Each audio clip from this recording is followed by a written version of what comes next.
Yo, what's up, everyone? It's Legacy Shinobi here, back with another What If that's gonna blow your mind. Today, we're diving into what if Naruto and Team 7 were trapped in the world of Titans. A wild Naruto X attack on Titan crossover that's packed with action, suspense, and epic battles. Don't forget to like, share, and subscribe for more insane what ifs. Alright, let's jump straight into the story. They fought long and hard. Mere teenagers in the tragedy known as war fought to save humanity. It wasn't the first time the horrors of war had made themselves known. It had been revealed to many generations before. People of all ages would be tortured by emotions. Dread, hatred, and fright terrorized all that had experienced war, as it didn't care who it terrorized. Long-term effects such as PTSD, anxiety, and other disorders later made themselves known in many. For these teenagers, however, adrenaline kept those feelings at bay as they fought their extremely strong enemy. At this point, not much could faze them. That proved to be true as they all performed a graceful yet deadly dance over the mutilated bodies littering the ground. The air also filled with the stench of blood as the crimson liquid trickling out the lifeless bodies of their allies. At this point in their lives, they'd almost seen it all. They'd also experienced loss before. That didn't mean they weren't sad. However, they couldn't afford to mourn their losses at this moment. They couldn't even afford to rest at this moment. Although they were battered and bleeding and their muscles ached, they didn't dare stop their attacks. Lest humanity be doomed. Guys, I'm almost at my limit, Sakura panted, jumping away before launching to attack again. She didn't have as much stamina as the boys from powerful clans. Nevertheless, she had come a long way from the mere civilian she was years ago. We have too much at stake, Sakura. We can't stop now, Naruto said sternly while trying to deliver a fatal blow to the albino goddess. I know that, Naruto, but if we don't seal her, we can't win, Sakura defended. These attacks are futile. She was right. They all knew she was. Continuing to perform useless attacks against their enemy, a goddess much less, would only waste their chakra and tire them out more. I agree with Sakura, Sasuke admitted. But how do we do it? The teens began to rethink their strategy while not letting up on their attacks. Kakashi watched from afar as his students mercilessly attacked Kaguya. They'd been going at it for a while now and were showing signs of exhaustion. This worried him greatly. Although they would be the ones to save the world, they were still his cute little genin in spirit. He'd been out of the running for a long while and watched on the sidelines with the newly freed Rookie 9, their senseis. Guy's team, Niji, is alive in this story, and Guy is still recovering from opening the Gate of Death. The Kage, and the other ninja that survived up until then. Even though he wasn't currently in the battle, he felt for them. He would never admit it, but he loved them unconditionally. They were siblings in all except blood, and if they died, he would be right after them. Oh, that's cute. You think you could defeat me? Kaguya laughed bitterly. I am the embodiment of chakra. None of you could ever hope to seal me. After fighting a 3-on-1 battle, she hadn't even broken a sweat. Though that wasn't surprising considering she was a goddess. It had been entertaining to her for a while. However, she was starting to get bored. Although she was dead set on accomplishing her goal, she thought it would be fun to watch the mortals go down with a fight. After hours of hostile fighting, she grew more and more disinterested. She wanted to end the battle right then and there, and she wasn't the only one. Eager as they were, Team 7 not only grew more and more tired. Deep within them, they also partially accepted their coming fate. That didn't mean they would accept it just yet, though. The teens relentlessly attacked and jumped back, preparing for another attack. However, for a mere second, exhaustion overwhelmed them. They gave her an opening. At that moment, Kaguya opened a portal to a different dimension. It reeked of death, and the team knew if they were caught in it, it would be their demise. Even though death didn't really scare them due to their line of work, this death portal drove fear into them like nothing else. They knew they were going to fall. It was inevitable, and they were too slow to jump out the way. However, everyone would be stupid to think they would just accept their supposed fate. As they began to fall, Sasuke stepped up and used his Mangekyo Sharingan to change the portal to a different dimension. The portal still appeared black, but the feeling of angst was gone, so they knew the portal had changed. It was still unknown whether or not the portal altered their fate, but they had hope. As gravity pulled them deeper and deeper into the portal, they heard the screams from their friends and allies. The worry was evident in their voices. Without them, who would protect them from Kagaya? However, Team 7 knew the battle might be postponed, but it wasn't over. No way were they going to precious people suffered a dreadful demise. They would come back just as hard if not harder than before. "We'll be back, Tabeo," Naruto yelled, creating a loud echo as he and his teammates fell deeper into the portal. The portal then closed, leaving no trace that there ever were such powerful shinobi to begin with. To a normal person, those might seem like empty words considering the situation. However, every last person on that battlefield knew every word held meaning. They were all positive Team 7 would be back and better. The question was, how long could they hold out until then? Chilling air and the sound of wind rushing past Team 7's ears woke Sakura and Naruto out of their unconscious state. They were still falling. However, instead of through a dark portal, they were falling from the sky. Very high up it seemed, as they just emerged from the clouds.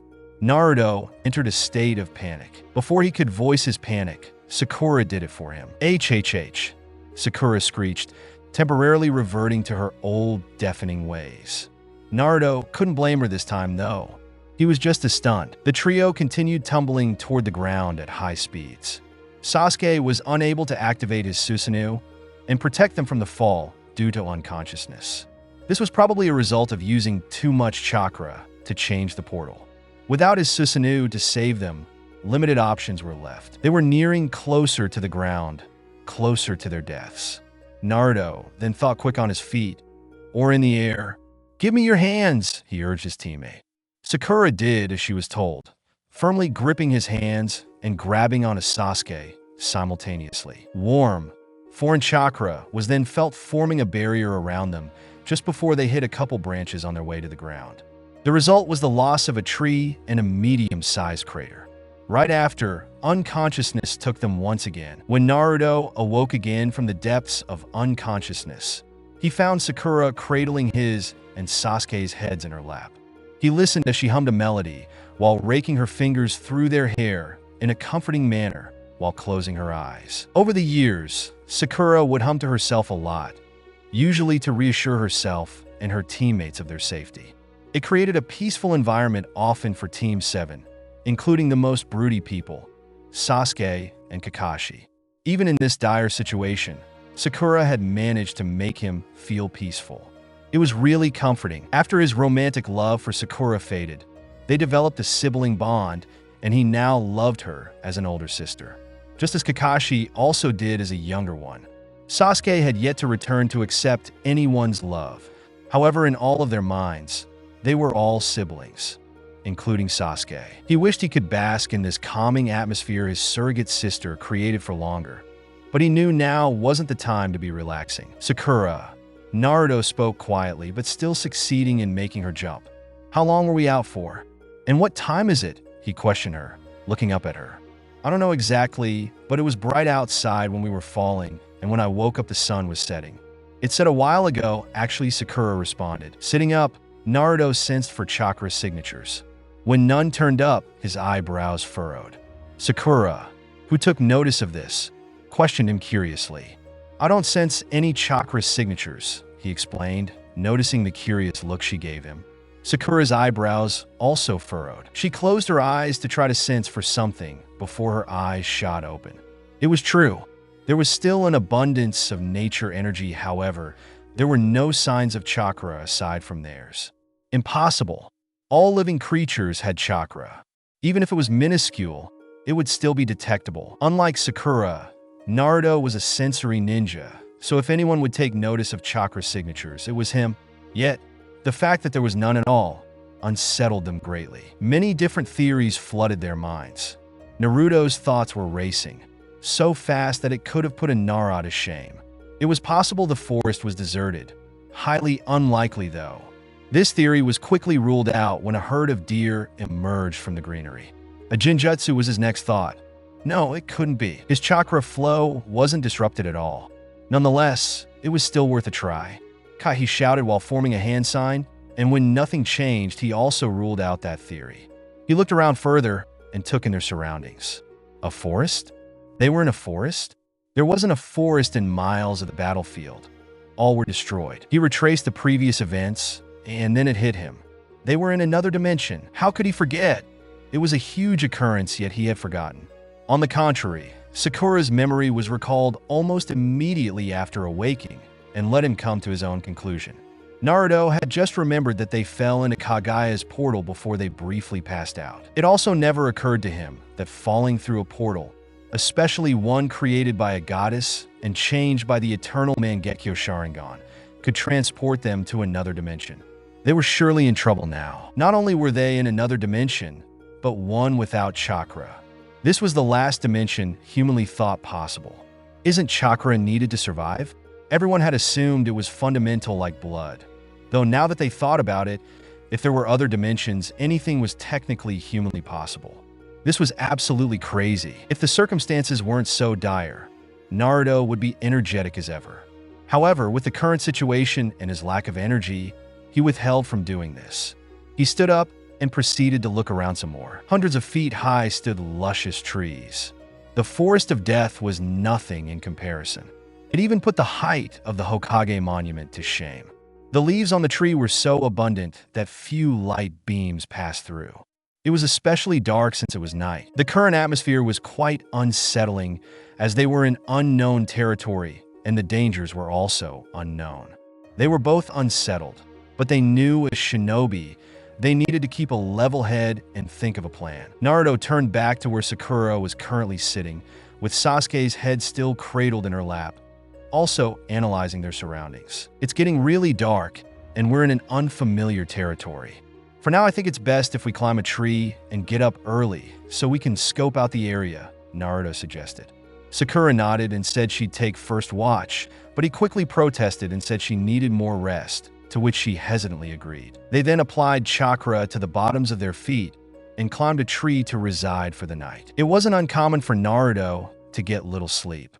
His Uzumaki blood and increase of chakra from Kurama, the Kyuubi Transil, Kyuubi, Ninetales, made up for the lack of sleep. As a child, the villagers continuously tormented him. This resulted in him living in constant fear for my life. However, as he grew older and saved more and more people, they began to warm up to him. It finally got to the point where people put their faith in him and trusted him enough to let me lead them during the Fourth Great Ninja War. No way was he going to let them down when he had just gained their respect. Besides, what kind of Hokage would he be to just give up and let my comrades die? He needed to get back. They needed to get back. They would, and Naruto would make sure of it. About an hour later, Naruto was still lost in his thoughts, while still alert in case of any danger when the ground began to shake. Very lightly at first, but it quickly grew immensely. Naruto found himself unconsciously tense. Sakura jolted awake, being alerted by the same commotion and the slight spike of his chakra. They both attempted to sense for the source of the quake when they remembered the lack of chakra in this dimension. After this realization, they settled on concealing their presences and staying as quiet and still as possible. As the quaking grew closer, they saw it.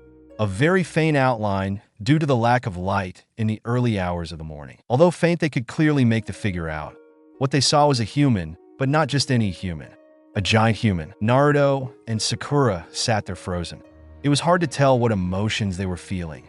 One thing was for sure, though, they didn't want to be seen. It wasn't that they were scared. They were just caught off guard. Not to mention they weren't exactly in the state to fight anyone. They watched as the figure slowly but surely made its way past the teens. As it passed, they observed it as much as the dim morning light permitted. The giant was roughly 5 meters tall, although slightly shorter than the branch they sat upon. Its height was still a feat. It was naked with a skinny build and walked with a slight limp. Generic human features were visible, with the exception of wild and untamed brown hair and human, amused eyes, and a slightly abnormal head. One feature disturbed them considerably: the wide, unnatural grin on its face. In Team 7's time as ninjas, they had witnessed many things. Powerful reanimated shinobi, terrifying summoning animals, and powerful Kekkai Genkai were just the tip of the iceberg. However, this was foreign to them. What scared them wasn't that this enemy was unfamiliar. It was the fact that they had no clue how to deal with them. This unsettled them greatly. It had been a while since they felt like that. It was the same feeling they had when they faced Sabuza and Haku when they were new genins all those years ago. All they could do was watch as it stumbled by them at a slow pace. Once they were sure it was far away, Sakura and Naruto let out a breath they didn't know they had been holding. They made an unspoken agreement to discuss what they saw later as they needed to start their day. After collecting their thoughts for a little longer, they hopped down to the ground with their other unconscious teammate. It was surprising that Sasuke was still unconscious. His teammates knew he barely got any rest due to his reoccurring nightmares. They could also be debated as memories, usually of his clan's murder. To still be unconscious, Sasuke would have to be very injured or just exhausted. A worried Sakura used her medical ninjutsu to inspect him. After a few minutes, she concluded it was just exhaustion and he was just as injured as the rest of them. It would be good to let him catch up on his sleep. However, now was not the time. Gently circulating her chakra inside Sasuke's head, Sakura and Naruto watched as Sasuke quietly stirred and opened his eyes, blinking rapidly to adjust to the few rays of sun. A sore Sasuke sat up and groaned while rubbing his eyes. Taking in his surroundings, he recalled the previous events as though it was just another day. Conforming to different situations was one of his strong suits. He was usually good at keeping a level head when it was needed and adjusting to unexpected situations. His teammates knew that, yet they found it surprising that he could keep his cool in such an unanticipated situation. They couldn't help but stare at their composed teammate with questioning gazes. "Plan?" Sasuke asked, finally breaking the silence. "I think we should discuss our findings first," Sakura suggested. Naruto and Sasuke nodded. "Well, the first crucial thing is that there's nature energy, but no chakra. At first, I suspected there might not be any living organisms, but that has been ruled out," Naruto elaborated, and Sasuke found himself looking perplexed. This was quite the finding after all. In all 17 years, 16 for Naruto, of their lives, never once did they think that organisms could survive without chakra. Sasuke quickly silenced his thoughts as he heard Naruto continue. "This forest is also huge. I used my sensory abilities, and not only are the trees huge, but they stretch for miles. Whether or not they could make it out, the forest could change things. The quicker they found a way back, the quicker they could save everyone. It would certainly be a big help if there were people who were familiar with this land. I wonder if there are people here," Sasuke pondered when Sakura read his mind. "Do you guys think there are people?" Sakura asked. "Humanity could be of good use if they could make contact with them." "Hopefully," Sasuke added. "Surely this place can't be deserted if there are animals." After those words left his mouth, Naruto and Sakura tensed. He looked at them, questioning their unease. "About that, Sasuke," Sakura began, suddenly taking interest in the ground. "Earlier we witnessed what we thought was a giant human walk past us. A titan, if you may," she confessed. Giant human, Sasuke scoffed at his delusional teammates. "There's no way. You can't possibly expect me to believe that," he protested. "She's telling the truth, Sasuke. It looked kind of like a human, but something was off," Naruto confirmed seriously. It was immediately clear to Sasuke that Naruto spoke the truth. Naruto was rarely serious, so the fact that he currently was meant that what he spoke was nothing short of authenticity. This surely complicated things. Not only did Team 7 need to find a way back, they also needed to keep an eye out for these so-called titans. "Kit," an unnaturally deep voice rang inside Naruto's mind. He immediately recognized as Kurama, the Kyuubi, his tenant if you will. At hearing his new friend's voice, he perked up, which didn't go unnoticed by his teammates. "Kurama, you're alive," Naruto inwardly exclaimed while Kurama rolled his eyes. "Of course I'm alive. If I wasn't, you'd be dead," he finished playfully. Naruto rolled his eyes. "Such moody as always, I see." Naruto shot back, to which Kurama wholeheartedly chuckled. Both of them considered it nice to have friendly banter with someone, especially after everything that had happened in such a short amount of time. Naruto was especially glad that he had befriended the Kurama and all the other Biju Biju, tailed beasts for that matter. At that moment, Naruto recalled that Hagoromo sealed a part of all the other Biju inside of him and wondered if they were also okay. "Wait, Kurama," Naruto began. "What about all the other Biju? Are they okay too?" Yeah, they're fine, kid, but that's not important right now," Kurama spoke with a sense of urgency. Naruto knew it couldn't be good. The fox was hardly ever serious. Usually lazy and annoying, but rarely serious. He urged the fox to continue wondering what was so important that could make him stand on edge. There's another one, and it's heading your way. Sakura and Sasuke could only watch their teammates staring off into space with a dazed expression. Sakura recognized this as his talking to the Kyuubi, but this confused Sasuke. Due to his absence before the war, he had no knowledge of what was happening to his comrade. He was about to turn to the kunoichi and ask his desired question when Naruto snapped out of his dazed state. Naruto turned to his comrades with a look of unease and gulped. "What did he say?" Sakura asked patiently. Sasuke questioned, puzzled. "Just what did I miss?" Naruto gulped again before beginning. "Another one's coming," he croaked. Sure enough, the ground began to quake. Lightly at first, but gradually escalated. Sasuke and Sakura began looking around frantically while Naruto's closed his eyes, trying desperately to sense it. Although there was no chakra, everything gave off some sort of presence, and something as big as a giant would surely give off something. There, Naruto announced, turning to where the quaking was supposedly coming from. His teammates followed suit, peering at where they thought something would emerge. Suddenly, a huge blonde titan came into view. Team 7 stared directly into its eyes in a daze. Naruto and Sakura quickly took in that this one was remarkably taller than the last, maybe by 10 m or so. They recognized the familiar feeling of dread they had felt a few hours ago, while Sasuke adopted a new feeling of dread. What the hell is the only thing that their minds could produce?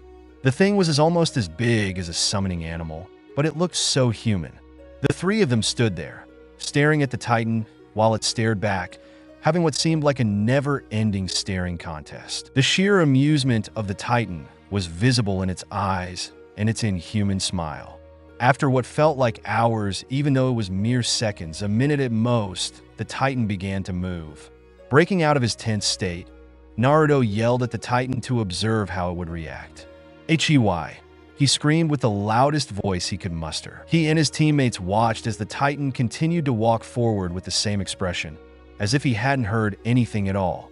Maybe he didn't hear, though that's highly unlikely, Naruto thought while watching it get closer. "What do you want?" Naruto tried again, slightly louder, just to receive the same reaction. This proved it. The creature didn't seem to have any intelligence. They stood there as it approached to see what its intention was. Finally, the Titan stopped right in front of the trio, just to extend its hand in a gesture to grab onto them. Reacting quickly, they jumped a few feet back just in time for the Titan to grip air. A large group of people with horses and carts filled with supplies made their way to the forest at a steady pace. They were on yet another mission into Titan country. Their goal was to exterminate all Titans and take back their territories. However, they would have to slowly make progress, as it wasn't as easy as it sounded. They were also hoping to bring casualties to a minimum, if none at all. Although they were soldiers that were supposed to give their life for their duty, they were humans before soldiers, and they still valued their life and the lives of their fellow soldiers. Commander Irwin and Captain Levi led the large group of soldiers towards their destination, with Levi slightly flanking behind on his right as a sign of respect. Riding in a comfortable silence, with the exception of the hushed squeaking of the rolling wheels from the supply-filled carts and the quiet clacking of horse hoofs, a yell was heard. A voice yelled. It wasn't very loud, but they could still make it out. Irwin turned to Levi, silently questioning whether or not they heard the same thing. Levi met his gaze and nodded, confirming that he too heard it. "Did you guys hear that?" a brown-haired woman with glasses asked excitedly. This woman was none other than Hang, a squad leader and very energetic individual. She was quite peculiar, but she was good at killing Titans, so she was good to have around. "Yes, Hang, we heard that," Levi responded in an unamused tone.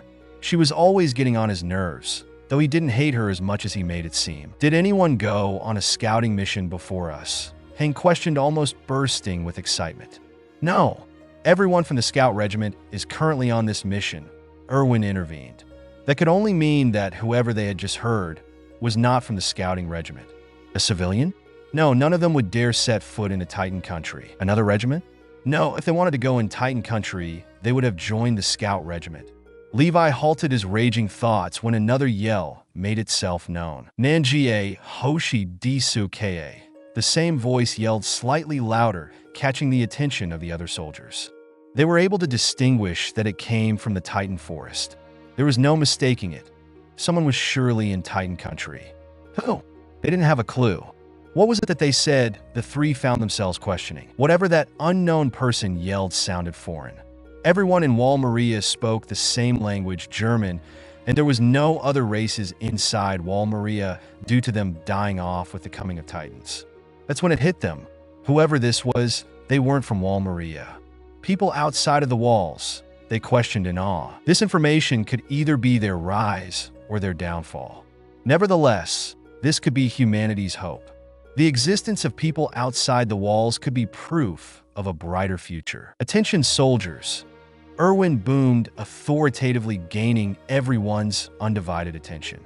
Certain qualities like this was the perfect commander. Everyone in the scout regiment and other regiments, including civilians, had respect for him. All in all, they couldn't ask for a better leader. As you probably all have heard, there seems to be people in the Titan forest, he stated. It is my, Captain Levi's and squad leader Hank's belief that they are from outside of Walrose. Gasps and murmurs were heard from the crowd before they were silenced as their commander continued. We will be advancing to the Titan forest and exterminating Titans as planned. However, we will simultaneously be searching for the source of the screams, he informed. Although unsure, the soldiers had no reason to defy their commander, so they all agreed with their silence. All right, we are still a ways away, so if there are no objections, we will begin our new objective, he instructed before turning back around to continue riding. Ready, soldiers. The scouts waited anxiously for the next instruction. Onwards, Irwin concluded as he and his soldiers continued forward, urging their horses to gallop faster. They weren't sure their search would turn out to be successful. However, all they could do was hope, for this could certainly be their sign. A sign that there was hope for humanity. Team 7 jumped back from the incoming hand from the newly named Titan towering over them. This had been going on for a few minutes, yet the Titan never seemed to let up. The Titan continued sporting its unnatural grin as it kept reaching for the minuscule humans. Not knowing its intention was also frustrating. Having enough of this, Sakura charged at it with the intent to kill, but not before her teammates gave her an affirming nod. Shinaro, she yelled while giving the Titan a deadly punch, sending it flying with a hole in its abdomen. It flew into a few trees which cracked underneath its weight. Sakura's strength was a force to be reckoned with. She was always naturally strong, but her training with the female legendary Sannin, legendary 3 ninja, increased it tenfold. Everyone acknowledged her incredible strength for what it was, including the moody Uchiha. So surely a punch like that surely would have been its demise, right? Unfortunately, that was not the case.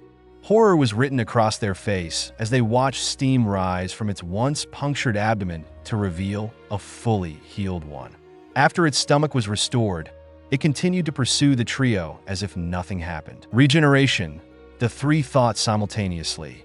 This made things a lot more difficult, though it was always amusing to fight against a new enemy. Considering the circumstances, the trio was not enjoying this. Even Naruto, the high-energy knucklehead ninja, was exhausted from fighting and wanted to save as much energy and chakra for their intended enemy, Kaguya. Contemplating on her next action, she evaluated the situation. So the Titan has regenerative abilities, huh? Sakura reflected thoughtfully. It was similar to the Hundred's healing jutsu, but it couldn't be due to the lack of chakra. Something needed to be done in order to end this battle quickly. Everyone knew long battles could be extremely exhausting, especially against troublesome opponents. Quick thinking was something that all shinobi needed on the battlefield, and Sakura was no exception. Analyzing, planning, and executing was like second nature to her. She could do it in her sleep. She continued to evaluate the situation. Surely it has a weak spot, right? If we can just find it, we can defend ourselves from future Titans. But where is it? Sakura slowed down, deep in thought. After contemplating, she decided that being grabbed by the Titan would allow them to not only find out its intention, but maybe find its weak spot. She relayed the plan to her teammates and stood still, waiting for the Titan to get closer in proximity. As much as the giant creeped her out, she knew she had to put her feelings aside and continue the plan. She was then taken a hold of in the firm grip of the Titan. Naruto and Sasuke took offensive poses to rescue their female teammate, if need be, while scanning the naked body of the Titan for potential weak points. They watched in anticipation as the Titan slowly lifted the kunoichi in what they assumed to be curiosity. It was possible that it was curious about the minuscule humans and wanted to observe them up close. Unfortunately, they were proven wrong again. It was hunger with a sinister hunger. They watched horrified as the Titan's teeth slowly parted, presenting a gaping pit with small streams of drool trickling out. They quickly realized that it wanted to eat her. What great luck they had to end up in a dimension with a huge forest, cannibal giants, and possibly no civilization. That could the lack of nearby civilization. What if they were all eaten? The trio gulped, but quickly got their bearings to take hold of the situation. Before things could get out of hand, Sasuke flashed through hand signs quicker than most eyes could follow. Moments after, a bright blue ball-like shape appeared in his hand, crackling and projecting sounds of thousands of chirping birds. It projected a blue hue on him and those near him. The Titan momentarily stopped to look at the boy in what actually was presumed to curiosity this time. This gave him an opening. Chidori Nagashi, Transel, Chidori Nagashi, Chidori Stream, 1,000 bird stream, Sasuke yelled as he extended his Justu. In one swift move, Sasuke cut off the hand the Titan was holding Sakura with. The huge hand fell towards the ground, still clinging to the kunoichi. However, before it met the ground, Naruto pried its fingers off of her, and they jumped away, meeting Sasuke on the ground. Not as surprising this time. Steam rose from the stub of the recently cut hand and was replaced by an identical hand to the previously severed one, also going up in steam. That settled it. They were not only wasting valuable time, they were wasting energy and chakra. If they were actually going to go back to their dimension, they needed to make actual progress. Now that they were aware of the Titan's motive, it was time to search for its weak spot. Stepping up this time was Naruto. Others might be good at strategizing, but Naruto was good at quick thinking, which they would need at the moment. Without wasting any more time, he called out to his teammates. "Guys, I have a plan," he announced seriously. Sasuke and Sakura took note of his serious attitude and tensed ever so slightly. They could practically feel the authority radiating off of him. Sakura was partially used to what she called Hokage mode Naruto. However, this was still a new concept to Sasuke, who was previously absent for a long period of time. Even though it contradicted what Sasuke recently decided, even he had to admit Naruto would surely make an amazing Hokage. Not only did he have all the qualities, but he had the most important element. He loved the village. Quickly regaining their composure, the two other members of Team 7 listened attentively to their current dominate teammate. They felt they had to, due to Naruto being intimidating when he was serious. Naruto explained the three-part plan to his teammates while they constantly dodged the incoming hand from their large foe. After being told the procedure, with a swift nod from Naruto, they commenced the first phase. Naruto and Sasuke first jumped a good distance away, while Sakura punched the ground with less than a quarter of her total strength. Even without majority of her strength, pieces of the ground dislodged and created a cloud of debris around her, catching the Titan's attention. Under the slight cover, Naruto and Sasuke jumped to two branches behind the Titan. This action allowed for the searching of the Titan's weakness. From previously scanning the frontal view of the Titan, they knew that its weakness was not located there. Therefore, it was most likely located on its posterior. As the dust cloud slowly cleared, the pink-haired kunoichi became visible again with her eyes fixed on the Titan with focus and determination. With the Titan's view now visibly set on Sakura, it once again, as expected, extended its hand to grab her. However, as it reached out for her, she jumped to a branch slightly out of its reach. Phase 1 complete, she thought eagerly before making eye contact with the boys. They nodded to her, and so Phase 2 began. The Titan made its way to where Sakura now stood and clawed at the tree, attempting to reach her. On two branches a ways behind it, a duo could be seen. One with the most enchanting blue eyes, and another with now red eyes with three black tomos in it. With Sasuke's now activated Sharingan, he scanned for any possible weakness their large foe may have. He scanned hurriedly, as his chakra level was quickly depleting, yet eagerly as he was determined to end this battle. His eyes quickly examined the Titan until he spotted it, the weakness. Located in the Titan's nape, Sasuke pinpointed a cluster of unstable gas. A large amount was compressed into its nape, creating a slight bulge that wasn't visible unless you genuinely looked for it, while smaller amounts of steam circulated around its body. Sasuke took into account that this steam cycle, as he called it, replaced the Titan's blood, thus probably explained the regeneration. Phase 2 was now complete. After analyzing each factor, Sasuke deactivated his Sharingan, and Naruto was quickly notified of the new discoveries. It was finally time for the final phase, Phase 3, with Sasuke's chakra level now almost completely depleted and Sakura's low chakra levels.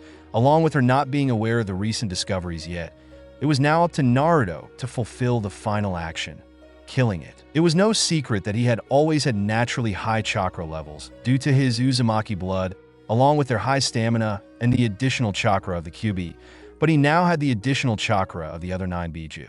He was fully capable of finishing the job. In fact, he felt that he had to. Swiftly, Naruto made a hand sign and a clone had appeared by his side. The original Naruto then began to conjure a ball similar to Sasuke's last jutsu, except without the lightning nature. He had recently learned how to create a Rasengan Transel. Rasengan, a spinning ball of chakra, without his clone. However, he had yet to change the chakra nature without one. Thus explains the clone on standby. As the blue, rotating ball in Naruto's hand grew to a medium size, his clone then began to strategically but rapidly move his hands around it. Shortly after, the loud sound of rushing wind was heard around the area while the trees rustled violently. The once bare, rotating ball was now surrounded by a spinning shuriken, Transel, shuriken, hidden hand blade, throwing stars. Anyone could tell the jutsu was powerful. Even the Titan, it seemed, as it turned its attention from Sakura to Naruto. Raisen Shuriken, Naruto cried as he threw the jutsu. Although the Titan was now facing him and Sasuke, it didn't matter as the jutsu embedded itself into its neck and expanded, decapitated its head.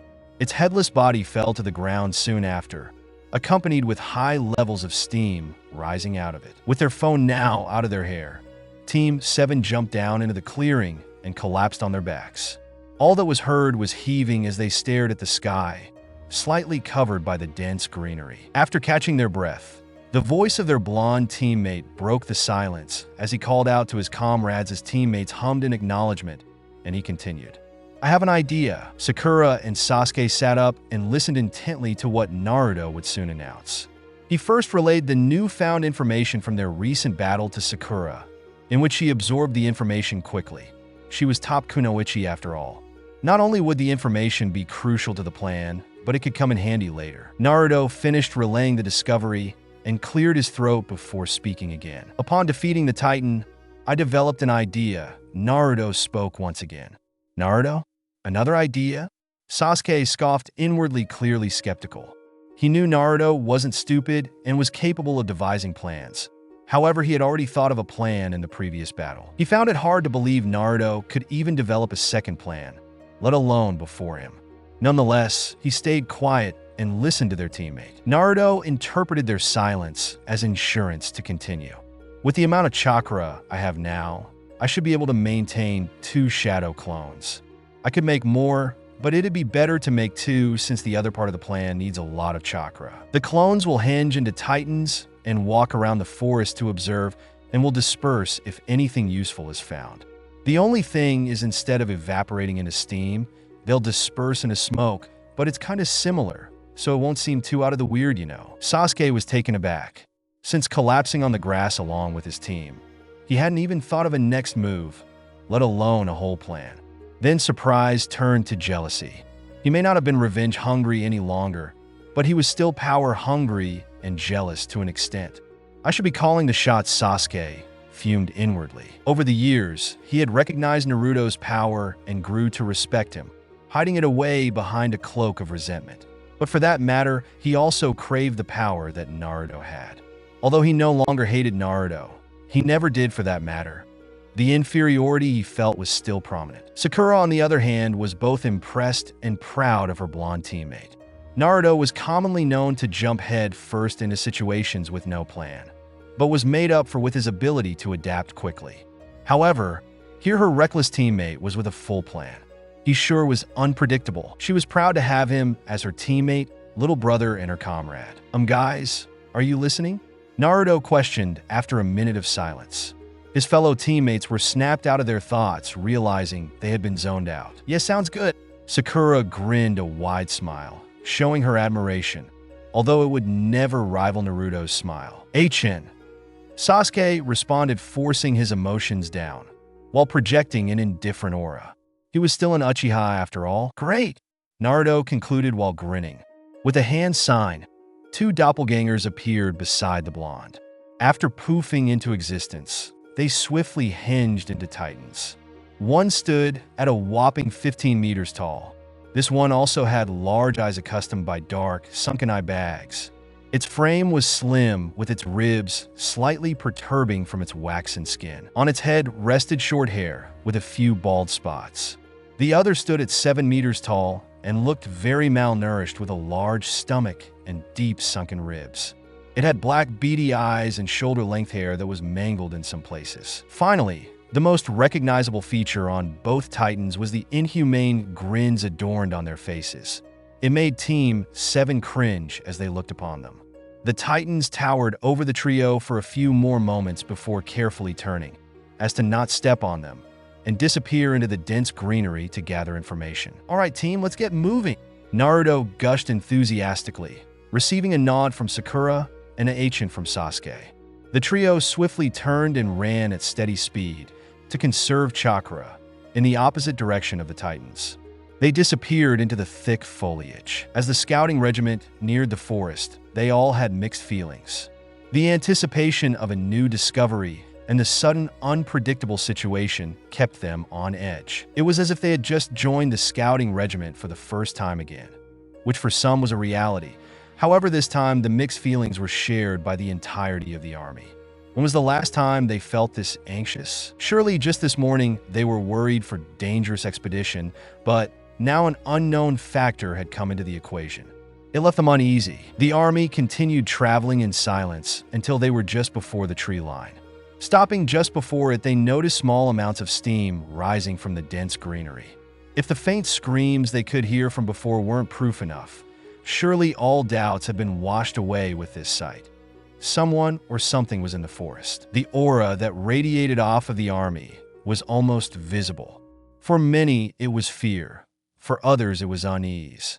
However, one was more distinguishable from the rest, and it radiated from 3 people: Commander Irwin, Captain Levi, and Captain Hang. Irwin and Levi kept up an apathetic front, unlike Hang, who was visibly drooling, though underneath all 3 held curiosity and determination for the unknown factor or factors they would soon come in contact with. "Soldiers, listen up." The voice of Commander Irwin boomed before his regiment. "With the uncertainty of what we may encounter, we will stick together for the current expedition. If we encounter titans, follow your formations and eliminate them, but don't stray away or forget our new objective. We are to find the unknown factor or factors. Understood?" The regiment roared in agreement, ready for their leader's next words. "All right, onwards." Irwin boomed once again before urging his horse to gallop at a steady pace for his soldiers to follow. The regiment temporarily pushed aside their negative emotions and put on a brave face to carry out their duty. The hoofs of numerous horses echoed throughout the area as a large group traveled at a steady pace. Not too slow, not too fast. The scouting regiment didn't know exactly what they were looking for, but they believed they would know when they found it. It was agreed upon that the best course of action at the moment would be to travel in the same direction they saw the smoke rising from earlier. It was a clear indication that a Titan had been killed, therefore the potential existence of an individual or party. They had been searching the large forest for a while before a loud voice sounded. "This is so exciting," Hang shouted. By the bizarre display, anyone could distinguish, if not from her words, that the unique captain was excited. Letting go of her horse's reins to wave her hands around wildly, she temporarily ran off track. Behind her, her fellow comrades were still questioning how she was so high in rank. She quickly regained control before continuing. Do you think we'll find a super weird discovery? We already have a weird discovery, Levi responded in a bored tone. Unlike Hang, his grip on his horse's reins was firm, but not enough to hurt it. It was impressive that he was able to keep his composure despite his current emotions. Really? I don't remember finding a weird discovery lately. What is it? Hang questioned frantically, eyes wide and an open mouth with drool seeping out. She was leaning towards Levi, waiting for an answer. Levi steered away from her while scowling before responding, "Yeah, it's you." Silence overtook the area with the sounds of hoofs against the ground for mere seconds. "No, come back," he pondered. "Did I perhaps strike a chord?" The constant snarky comments took a toll on her, huh? He turned his body towards his comrade, expecting to see a somber Hang. Instead, to his surprise, he saw a contemplative Hang. "Me?" she finally questioned before pouting. I'm not allowed to experiment on myself anymore." She leaned over to Levi once more before speaking once again. "But that doesn't mean someone else can't." Levi would you me dash, TCH. It was foolish of Levi to think his weird comrade could be insulted by something so trivial. Her comrade's sweat dropped at her antics before Levi continued. "No 4 eyes. I will not experiment on you." "Oh, come on. It'll be food dash." Hang was once again cut off, but this time by their commander. "Hang, cut it out. You know you're in charge of new finds. When we find what we're looking for, you'll be in charge of it," Irwin intervened. The statement made her visibly perk up. "Now look alive." 2 Titans up ahead. One is 7 meters and the other 15 meters. ELD, Petra, terminate them. Just as Irwin said, 2 large Titans could be seen hobbling through the forest. However, something was off about them. Though their appearances looked particularly normal for Titans, their behavior was questionable. Of course, they could simply be classified as abnormal. Even they seemed a bit more intelligible than them. Irwin had noticed that they looked to be observing their surroundings. It seemed preposterous, as it was commonly known that they had no intelligence, but he could tell, hidden behind the inhumane expressions on their faces, there was curiosity. Perhaps a new species, Irwin contemplated. No, they're a species in themselves. No, our enemies. Soon after nearing the Titans, they had taken notice of the group. To his surprise, they hadn't ran towards them. Another commonly known fact was that abnormals ran towards their targets. Yet here were 2 of them swiftly walking towards them, not at all matching their previously exhibited behavior. As a matter of fact, perhaps both theories aren't that far off, Irwin contemplated once again. Based on this little finding, Levi had come to similar conclusions, along with Hang and a few other elites. Something was up. It could be tied to their enemies, or it couldn't. One thing was for sure. They wouldn't know until they looked into it more. Moments after the order was given, ELD and Petra sprang into action. With their remarkable teamwork, they came to a silent agreement on how to perform this task. Galloping ahead of the regiment, they used their ODM gear to fly up and swing around the Titans to cut deep into their napes. Yet again, they were presented with another surprise. After the deep cuts were inflicted in the napes of the Titans, rather than collapsing, they burst into clouds of smoke. This time, as all the living organisms in the forest knew of the affair, all was silent. Fear was shared among the entirety of regiment as they stared at the smoke still lingering around. When deep cuts are inflicted into the napes of Titans, they collapse and evaporate into steam, not immediately burst into smoke. If this was the work of their enemies, then humanity's goal would be a lot harder to attain. What the hell did they get themselves into? Complete silence remained as they waited for their next course of action. "We will proceed with the mission. Continue in short-range formation," Irwin ordered after a minute or 2 of silence. A few shouts of disagreement sounded from the crowd. It was understandable after all. Not only changing the objective of an expedition, but encounter unknown factors. "Won't this be fun to explain to the higher-ups?" Irwin inwardly groaned at this thought. If he wasn't qualified, even Irwin would be over it. Nevertheless, he countered, "I understand this is alarming. Still, we must carry on. Never forget that we do what we do for our people. We are humanity's hope, and as such we must fight with blood, sweat, and tears." The 56th expedition must not end on such a disappointing note. The unease among the scouts was still present, though they now kept it to themselves. The authority their commander had over them was substantial. They also had to admit he was quite inspiring. On the contrary, there were others among the frightened group that content with the decision their commander had made. After all, we made it this far, one thought. The worst that could happen is a few causalities. It's not like we haven't dealt with those before, another convinced themselves. If only they knew just how incorrect they were. Forging on, the scout regiment continued on in the directing of where the steam had been seen rising earlier. Unbeknownst to them, those titans were the disguised doppelgangers of a blonde shinobi. Hey guys, what would you do if I told you we were making progress? Team 7 had decided they first needed to eat. This was the course of action until further notice, decided by Sakura. It had become common knowledge that without energy, goals became harder to accomplish. This had especially been drilled into their minds from the harsh genin test they had taken years ago. Damn Kakashi. At least some insight had come with the torture. Traveling in a V formation in order to reduce resistance. They searched for their meal with Sakura leading, Naruto flanking her left, and Sasuke doing the same with her right. What made traveling difficult, however, were their depleted chakra levels. They all had a limit.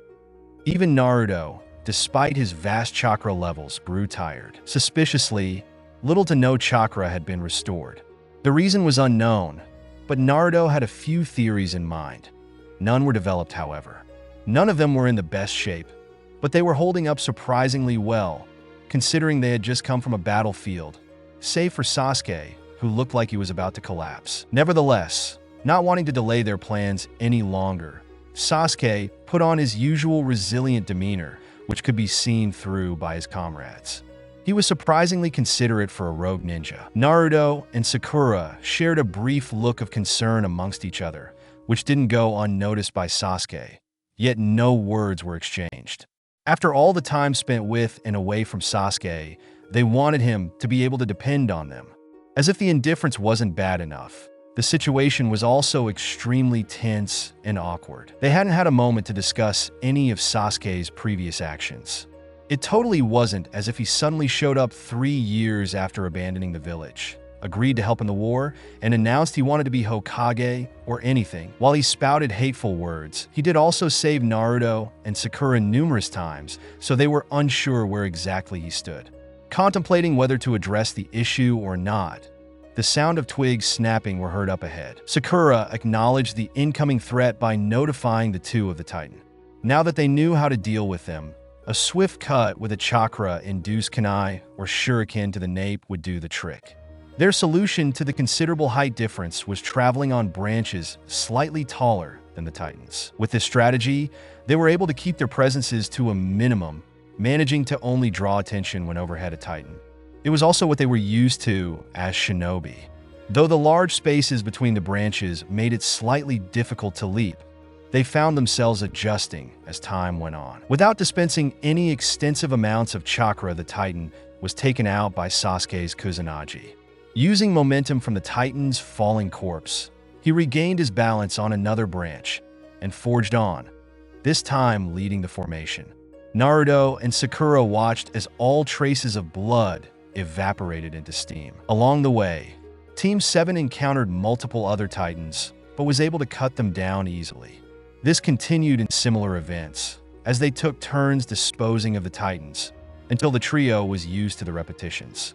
After multiple repetitions, they became accustomed to the occasional surprise of Titans, though it still agitated them a little. Hence, Naruto took the opportunity to break the tense atmosphere by catching up on taunting Sasuke. "Hey Sasuke," he taunted.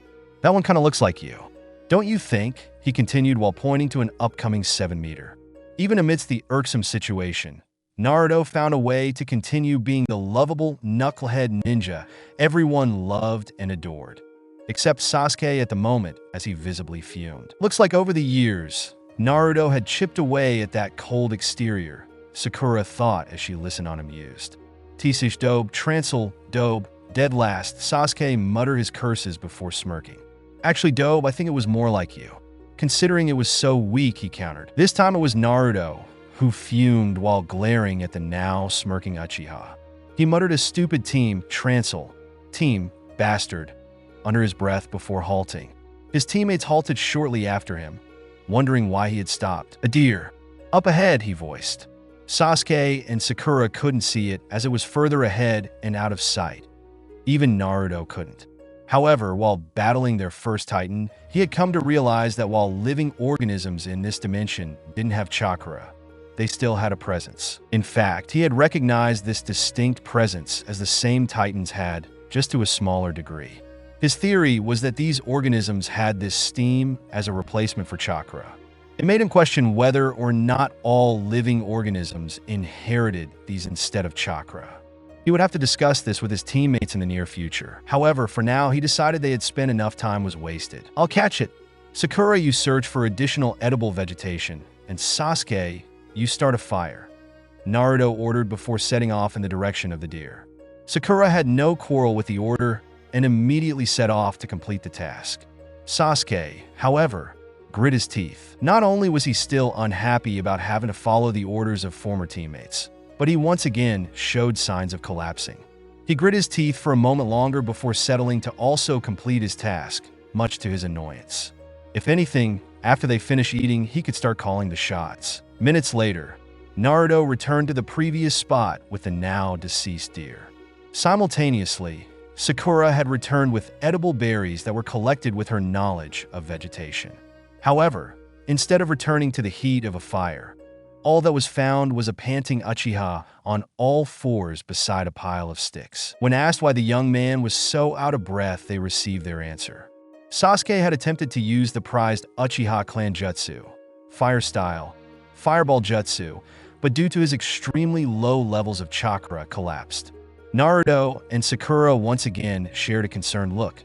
This one went unnoticed by Sasuke. Despite the countless times they had reassured him that he could depend on them, he still ignored reassurance and pushed himself to the limit.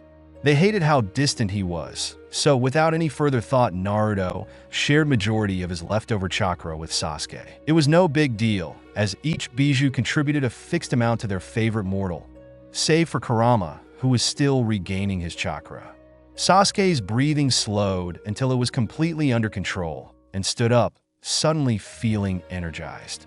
He recognized the foreign feeling as Naruto's chakra, as it was bubbly and warm. While he was somewhat grateful to Naruto, he hated the thought of being looked down upon or being indebted to him. He was slightly warming up to his former teammates. However, as of right now, his pride was still bigger than ever. Therefore, he dusted himself off and turned to the pile of sticks, showing no indication of voicing his thanks. Despite being disappointed, Naruto decided not to dwell on it, and instead assumed the task of skinning the deer. Sakura followed shortly after, setting down the berries to aid Naruto with his task, while Sasuke exploited his newfound energy to perform the jutsu and make the fire. They would win him over eventually. That was a promise. With their diligence, they finished the preparation on their meal. "Oh man," Naruto hollered. "This looks delicious." You know what they say, the product of hard work always tastes the best. "Yeah, I don't think that's right, Naruto," Sakura sassed. "But I'm sure it'll taste good," she affirmed. Sasuke just watched, expression blank, before tearing off a leg of the cooked deer and waited for the other two to do the same. Naruto and Sakura followed, leaving the deer with only one hind leg. "Itadakamasu, Transel. Itadakamasu, I humbly receive." In Japan, they say this before they eat. "Gachahama deshita, Transel. Gachahama deshita. Thank you for the meal." In Japan, they say this after a meal to express gratitude. Team 7 said. While that was disappointing, Sakura muttered while dusting of her hands. For all the hard work they did, the food they consumed was satisfactory. Not to mention, it did little to nothing for their depleted chakra levels. "Yeah, all that work for nothing," Naruto frowned, getting up to stretch his cramped limbs. He was already angry enough they couldn't make ramen. However, he couldn't complain that much, as anything was better than Sakura's food pills. Sasuke neither voiced his agreement nor denial, but made an effort to nod his head. Team 7 sat in a circle-like shape around the now dying campfire. It was plain obvious that their chakra levels were barely recovering. This would surely affect their ability to get things done. Figuring this was something they needed to discuss, Sakura addressed the issue. "Hey guys," Sakura called out. Sasuke and Naruto turned towards her, waiting for her to continue. "Why do you think our chakra reserves aren't recovering?" Neither of them had a clear answer for her, though Naruto still had his theories. Team 7 sat in silence as his mind worked fast, searching for an appropriate answer, but finding none as of that moment. If he was going to voice his theories, they at least needed to be well developed and thought over. Pondering for a few moments, Naruto cleared his throat. All eyes turned to Naruto as they waited expectantly for his answer, only to gaze upon the blonde who had a goofy smile on his face. Pass. An irk mark appeared on Sakura's face as she locked eyes with Naruto. He gulped while Sasuke snickered, thus both of them received bruises on their cheeks. To idiots, she muttered as the two rubbed their throbbing cheeks. She was not having it. Assuming Naruto had his reasons for not disclosing any information, she left it alone. Instead, she pursued another issue. Then, what should we do next? Silence once again overtook the area as the young men thought hard about what their next course of action would be. As much as Sasuke wanted to call the shots, he had to admit he had nothing. "I'll get back to you," he deadpanned. Sakura turned to Naruto, awaiting his answer. Of course, he too had not reached a conclusion. "Yeah, I got nothing," he responded, rubbing the back of his neck. Sakura's eye twitched as she let out an exasperated sigh. She couldn't help but feel they weren't taking their circumstances seriously. She couldn't really blame them, though. They had barely any time to adjust, and their minds were exhausted. "This is ridiculous. We've literally been stuck here a day. A whole day. There's no telling what's happening back in the elemental nations. We might even be too late." She was right. Sitting around has never, nor would ever solve anything. Naruto muttered something in agreement while Sasuke just Ned. "We haven't even made any sufficient progress." Sakura ended her rant, sitting on a nearby rock. As if someone heard them, something washed over Naruto. The memories of his clones had returned to him. Sasuke and Sakura watched as he entered a trance-like state, awaiting what he'd say. Naruto reviewed the memories before visibly brightening. "Hey guys, what would you do if I told you we were making progress?" His teammates furrowed their brows, signaling for him to continue. "Turns out civilization came to us," he finally announced. What a pleasant surprise. Although it had crossed their minds, Team 7 hadn't even begun looking for civilization. Yet somehow here it was making its way to them. Surely someone was on their side to be provided with such convenience. It took long enough, but things were finally looking up for them. As if by instinct, at the mention of the approaching targets, they swiftly put out the fire and cleared all signs of human interference before Tree walking to a high branch. More detail would be needed from Naruto after their top priority was resolved, getting everything settled. Once everything below looked natural and they were sure their current position wasn't easily visible, Sakura and Sasuke looked at Naruto expectantly, waiting for more detail on his previous statement. Naruto, however, had not noticed the expectant looks his comrades were giving him and was digesting what he had just seen. He first noticed that there was a large group of people on horses. Horses weren't unknown in the elemental nations. However, the commonly known ones were that of Summons or the Gobi, Transil. Five Tails Kokuo, but he was technically a dolphin horse. Human-sized horses were especially rare, with the exception of a few being used for methods of traveling, used by certain small villages. It was pretty much unheard of to use horses for travel during era where chakra was enough. However, they were in a different dimension with giant cannibals, so nothing could be considered too out of the ordinary here. Everything had to be taken into account here, no matter how ridiculous it sounded. The use of horses could determine them to be this dimension's civilians. However, with the lack of chakra to aid them with high-speed sprints, it was a possibility that they just used horses to get around quickly. In actuality, they could be part of an army or battalion system. The matching outfits and gear were a clear notion in deducing that much. Considering all the man-eating titans, this was probably the best theory.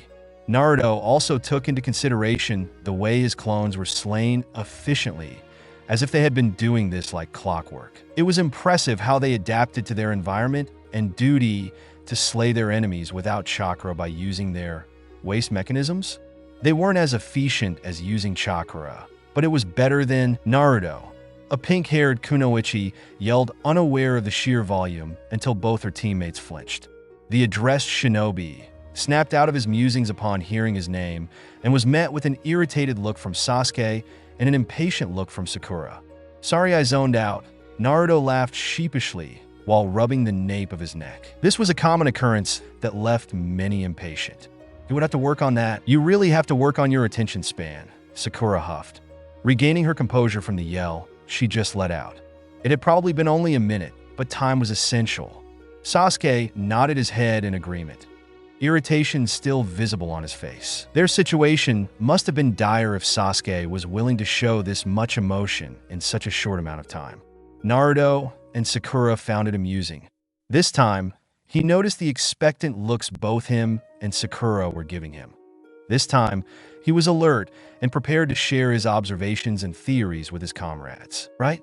So a group of about 200 to 300 people are headed our way on horses. I couldn't exactly tell the exact amount, but they continued down the narrow path as far as my clones could see. His comrades digested this information cautiously. Sure, it was nothing compared to the might united shinobi forces. However, it was a lot more than expected to find in the middle of a forest, much less a forest infested by man-eating titans. Why would 200 to 300 people just be in the forest? Sasuke mumbled the thought that Sakura had also been thinking. I was getting to that. Naruto huffed, crossing his arms like a child. Sakura snickered at his antics before recomposing herself. They may be armed forces, like a military or something. I thought this made the most sense since the Titans who eat humans, so they would probably go for the people in this world too. Now this is where things got confusing. Team 7 was a new addition to this dimension, so they were unsure if these Titans were also new additions or if they had been there for years. If it was the former, then they had to brace themselves for the dilemma that civilization had been eaten and the people approaching were the last remaining humans. If it was the latter, perhaps they had built some sort of shelter that allowed humans to thrive safely away from Titans, like a gated community. It might have been a selfish though, but if anything they hoped for this reason more for their sake than the sake of these people. A common question was also if this supposed army was working to immediately eradicate Titans, or if they were working to slowly but surely get rid of them.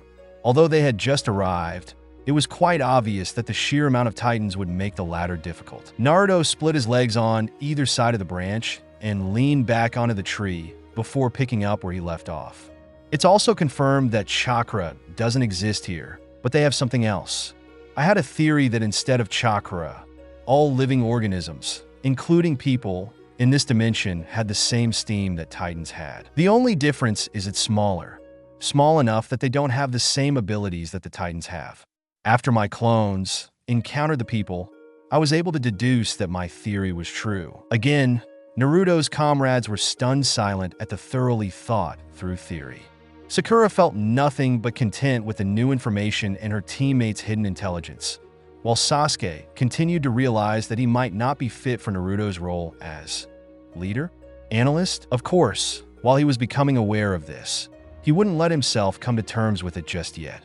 Inferior complexes were hindrances, but out of simple pettiness, he spat out the first thing that came to mind. What does that even matter? I don't see the significance in all these theories you come up with. Surely he saw the significance. He was even impressed, but the words kept flowing out like sound pollution. I'm sick and tired of you trying to take over everything, dope. I should be leading, not you. Sakura turned to him with a deadpanned expression as the black-haired shinobi threw a mini tantrum. It began to dawn on her just about how irritating Sasuke could be. She didn't know about Naruto, but she was especially not over his murder attempt on her, though she supposed it was partially fair due to the fact that she also tried to kill him. She was just about fed up with Sasuke and his attitude, which eventually led to her losing feelings for him. She still cared deeply for him, however no longer in that way. Why does it even matter? Every piece of information is valuable. We're in a new environment, so we have to adapt to make progress. If I remember correctly, you have served no purpose since we arrived here, so you have no right to be leader, Sakura challenged, voice firm. Well, that was an interesting turn of events. The kunoichi who had so admired Sasuke just snapped at him. Unfortunately for Sasuke, the lovesick puppy that everyone used to know was now a strong and capable kunoichi who didn't take nonsense from anybody. This would be useful in the future for dealing with randoms. However, right now, it didn't give Sasuke room to argue back. Thus, he scowled and looked away, livid. Fortunately for Sasuke, she was no longer obsessed with him, meaning he no longer had to worry about a clingy kunoichi. Naruto watched the encounter in awe as she put him in his place. He could only hope that he would never anger her to that point. Or worse, Sakura turned back to Naruto with an inviting smile, which shook him to his core, thinking about how quickly she could switch up. He was worried for the incoming people who had to deal with her. Sorry about that, Naruto. You may continue. The name Shinobi gulped and obeyed. It's okay, Sakura. I'll answer his question. The steam serves its existence of chakra and creates a presence for the organism. So instead of trying to detect chakra, we just have to search for steam. That's actually how I was able to detect that deer earlier. Sasuke simply grumbled something under his breath in acknowledgement. It'll be a little difficult to adjust to because you have to get used to the feel of the steam, but we should be able to do it. Sasuke turned back to look at Naruto. Boy, was he optimistic. He wondered what it was that made Naruto the way he was. A while back, Naruto had said something about some will of fire, but Sasuke always thought it was some cheap crap the old man used to spout to dumb children. However, he had found himself interested in whatever it was a few times. Perhaps that was what Naruto had. Perhaps that's what Itachi had. Perhaps that's what he would have if he acted the way Itachi wanted him to. Oh yeah, they people also have these weird mechanisms on their waist that they use to attach themselves to trees, glide in the air, and hold their swords. It's really cool. You guys should have seen it for yourselves. Naruto exclaimed excitedly, waving his hands around. His teammates listened to the detailed descriptions of the waist mechanisms and how cool they were. On second thought, the will of fire probably was made up. Naruto could simply just be a knucklehead ninja and Itachi a special case. Sasuke was just too different from them. Therefore, he would continue to act accordingly. When Naruto finished his endless rambling, he began to stand and stretch his back. They were about 5 kilometers from us at their last position, and they were moving at a moderate speed. He looked at them, serious as ever, and continued. If they continue down the same route, they should be here in about 28 to 37 minutes. Should we head the way we came from and meet them halfway, we should encounter them in about 15 to 20 minutes. What's our next course of action? There was the next important question. They were given the opportunity of interacting with civilization.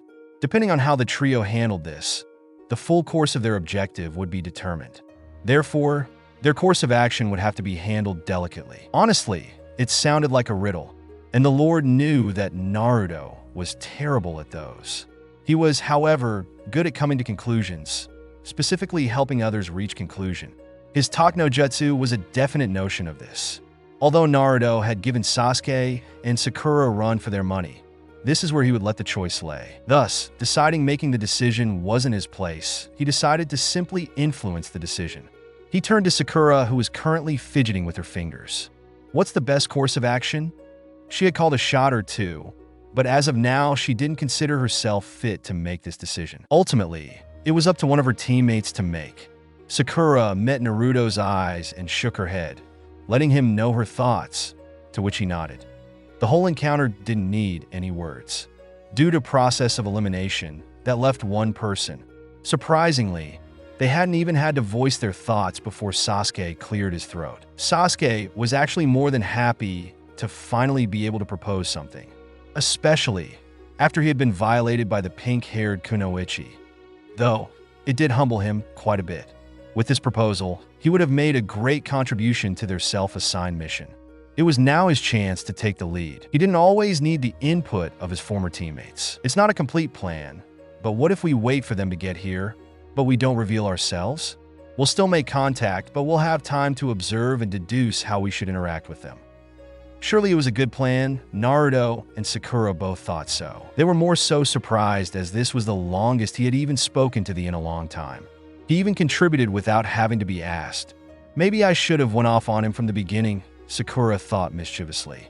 Maybe they were finally getting through to him. However, the shared thought was if that was true, surely it wouldn't last long. All that aside, this plan would also allow them further time to think and further discuss how they should accomplish permeating with the incoming people. From there, they would discuss their entire mission, getting home. On that note, the trio openly discussed and planned how they would tackle the approaching people. It was well past the afternoon and heading into the evening, yet the scouts had not found anything. Everything in their power had been down to maximize their probability of finding their target, splitting up, searching a vast area, etc. Their new mission was turning out to be counterproductive. If Irwin knew what this search would result to, he'd probably have stuck with the previous mission of this expedition and avoided all this hardship. However, it wasn't only out of optimism that he had ordered the mission change. Irwin felt as though this could not only aid them with their traitor problem, but their findings would bring humanity a better chance of survival. Sure, it might have been an idiotic ideology. After all, what could have that much power? To be able to eradicate every Titan, including the ones threatening the walls, meant something supernatural.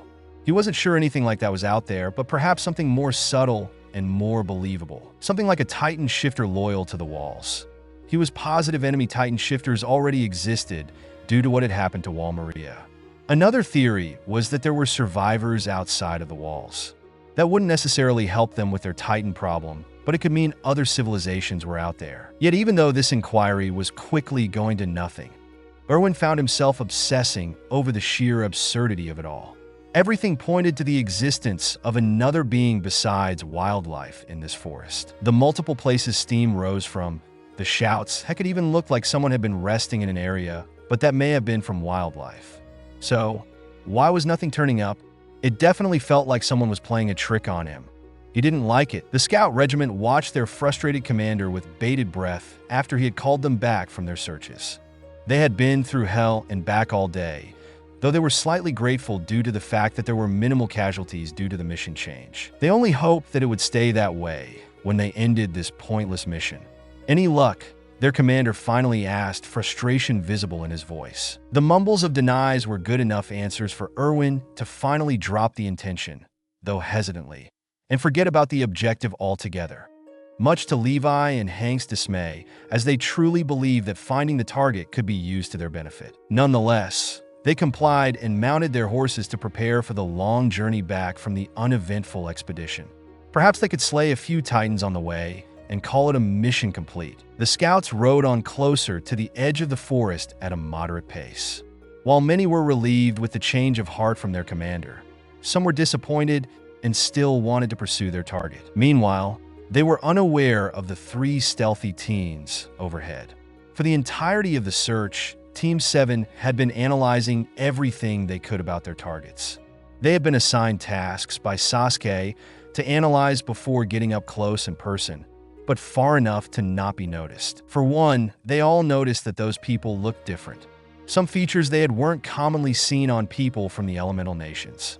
Only the civilians and ninja in Kumobikure, Transil, Kumobikure, village hidden in the clouds, looked significantly different due to their darker skin tones. However, that was the only difference. The concept of race was foreign to Team 7. Little did they know it wasn't completely unheard of by the scout regiment. Seeing people that didn't exactly resemble them was abnormal for them, considering they had lived in an environment with similar-looking people for 16 and 17 years of their lives. Speaking of out of the ordinary, Naruto could have sworn he heard them speak in a strange foreign language, but simply assumed it as the wind. However, when his thoughts were voiced to his teammates, Sakura and Sasuke had mentioned they had heard something similar. An inaccuracy heard by 3 people could no longer be deemed an inaccuracy. Yet, they still convinced themselves that it must be all in their heads. A foreign language could be a possibility, but Naruto didn't want to be versed with another obstacle. What would they even do if there was a language barrier? Even all the time he had spent with Jiraiya hadn't taught him anything about languages. All he ever needed to know was Japanese. Actually, now that he thought about it, there were no other languages spoken in the elemental nations. A language other than Japanese was unheard of, whereas other languages were heard of by the people of Wall Rose, but they were long extinct. For now, they wouldn't assume the worst and set their plan in motion. From what Sasuke could tell, the general age group was from 17 to 40, in which Sasuke and Sakura barely fit into. However, everyone knew that the older you were, the less chance you had of being trusted. This is what they plan on taking advantage of. Judging on their current chakra levels, they would be able to create a secure hinge transformation technique of their younger selves and maintain it for about a month and a half, 3 at the most. The only problem is they would have to slowly release it to at least make aging look realistic. If they suddenly transformed from age 12 to age 17, it would cause quite a stir. Of course, aging 5 years and 2 months would cause some skepticism. What with children not usually aging abnormally fast, but they needed to get things done. If that meant stirring up some suspicion, so be it. It would be mandatory. Sakura had proposed whether or not they would also hinge themselves to look similar to the people. Neutral hair colors, similar feature, etc. Ultimately, they had decided not to, as it would shave off a couple weeks off of the time they would be able to hold the hinge. Much to Sakura's dismay, Sasuke hadn't much to worry about. His hair was black with a bluish tint, which wouldn't be deemed too unusual. Naruto was in the same boat. He had spotted his hair color numerous times in the army. His was much brighter and more towards the yellowish side, but it was still considered blonde. Sakura, however, would probably be singled out. Bright pink hair would surely be noteworthy among the scouts who only had neutral hair colors, though they supposed they could pass it off as hair dye, if that even existed here. Going over their plan once more, Team 7 prepared for the moment they had been waiting for, making contact. Riding along a dirt path near the edge of the forest was the scouting regiment. As expected, the spirits of the scouts were low as they prepared themselves to be berated by the villagers after accomplishing nothing on their latest mission. The verbal abuse the scouts received every mission wasn't unusual, and the scouts were used to it. However, torment and anguish went hand in hand. The civilian issue wasn't even the worst of it. Everyone knew that once they returned, with no results mind you, they were digging themselves deeper into a metaphorical hole. It was common knowledge that the royal government had been just itching to disband the scouting regiment ever since the fall of Wall Maria. They would love making an example out of them and boasting to all about their power. Irwin's sudden mission change that ended with no results was pretty much a setup. Every unsuccessful mission and lack of development brought them closer to this conclusion. Every member of the regiment was currently vulnerable. They needed to watch their backs. Per usual, silence overtook the area, save for the clicking of horse hoofs. Silence was becoming the norm, but in no way did silence mean peaceful. The atmosphere could probably be cut with a dull blade. There was no way this tension was healthy. It was draining. It made many wonder if they weren't almost guaranteed to be eaten by titans. How long would it take until they succumbed to stress? It wasn't even an uncommon phenomenon. Numerous individuals perished at a fairly young age as a result of constant stress, as opposed to those in the royal government who never worried of such things. They sat around in king's attire and dawdled daily. But leave them out of the walls for a day, and they would come running back, looking horrendous, all but begging for safe passage once again. If the scouts didn't receive a well-deserved break too, the scouts were almost guaranteed an unfortunate death under the age of 40. This continued until Hang decided to pipe up and addressed an issue. Our search turned up negative. This means we are not only returning without completing anything whatsoever, but we're giving the royal government more reason to disband the scouting regiment. Hang spoke grimly, turning serious. Her statement left with additional tension in the already tense atmosphere. The continued silence she was met with proved her point entirely. Everyone was aware that they were walking on thin ice with the royal government, yet they continued to put themselves on the line for the sake of ungrateful civilians. It was as if they didn't want to live in the first place, always spouting nonsense about wasted tax money. Ungrateful bastards. All of them. If only they could really see how their precious tax money went to use. If only they could see how much of their effort goes into keeping them and their families safe. Every day, the miniature devil on their shoulder tempted them to just let them die. I guess we'll just have to wait until the traitors decide to reveal themselves and continue with the previous plan. Hang continued, speaking to herself in hushed tones to make sure those not aware of their plan to take down the traitors weren't listening. It's a great plan, very well thought through indeed. However, I just wish we found something we could use to turn the tables. Who didn't wish that? Having a backup plan was always a good feeling. It also practically guaranteed victory, especially with being flexible with options. Irwin wished for this all the same, but it was no use dwelling on something they had not yet attained. Hang, we didn't leave the walls with the objective of finding something. Therefore, we'll just keep the royal government in the dark about what happened here, Irwin informed her. Levi disagreed with this solution, considering how short-tempered and brash the higher-ups were. Returning with no new developments and no good reasons as to why would only add fuel to the fire. In order to keep them in the dark, we need a good enough reason why nothing was accomplished on this expedition. Levi spoke up, monotone as always. Of course they wouldn't care for any excuse, but it's more practical than returning with our hands dragging behind us. The statement was factual. Irwin agreed. However, when looking for an excuse to hold off the royal government, he found none. Hang and Levi had gotten a little farther with possible excuses. However, they too had fallen short of a practical yet efficient excuse. How foolish. What were they, children? It was as if they were in grade school again, trying to explain to their teachers why their homework just so happened to not be completed. It wasn't until their horses halted without their command that they would find their answer. The sudden stop in his horse alerted Irwin of something up ahead. The scouts came to a stop behind him. They looked ahead, their eyes falling upon a little girl standing in the middle of the dirt road. The first thing that caught their eyes was her bright pink, shoulder-length hair. Who would dye their hair in this era? Wouldn't she want to stay hidden? With hair like that, a Titan could see her from a mile away. So why didn't they? Irwin, Levi, and Hang simply gazed over her appearance. Normally, they wouldn't be cautious of such thing, as the pink-haired girl appeared to be about 12. However, her garments were not only tattered and ripped, but she was also covered in dried blood and littered with cuts and bruises.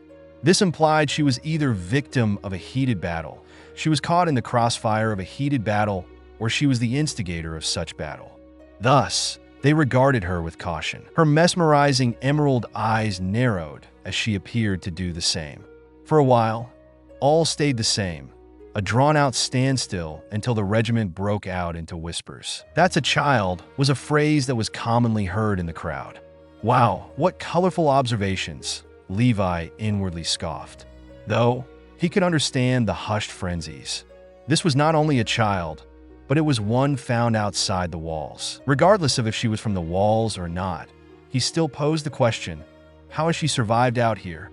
A forest specifically named the Titan Forest was not a place that a human could thrive in, let alone a child. Surely that was notable to be in awe of. However, he couldn't help but feel there was a reason that she had survived until now. He couldn't exactly put his finger on it, but she was certainly peculiar.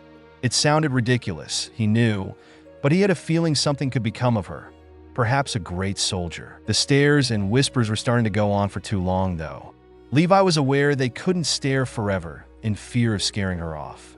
Considering everything she looked like she had experienced, they needed a friendly approach to draw her in and make her feel comfortable. Although Levi had come to this conclusion, the Lord knew he was not qualified enough to do so. Instead, he might instill fear in her from his hard exterior. It wouldn't be the first time. Instead, he opted to request for someone less intimidating to do so. Ultimately, neither Hang nor Irwin were good choices, as child care wasn't their strong suits. Hell, it wasn't any scout's strong suit. However, surely at least one person was skilled enough for the task.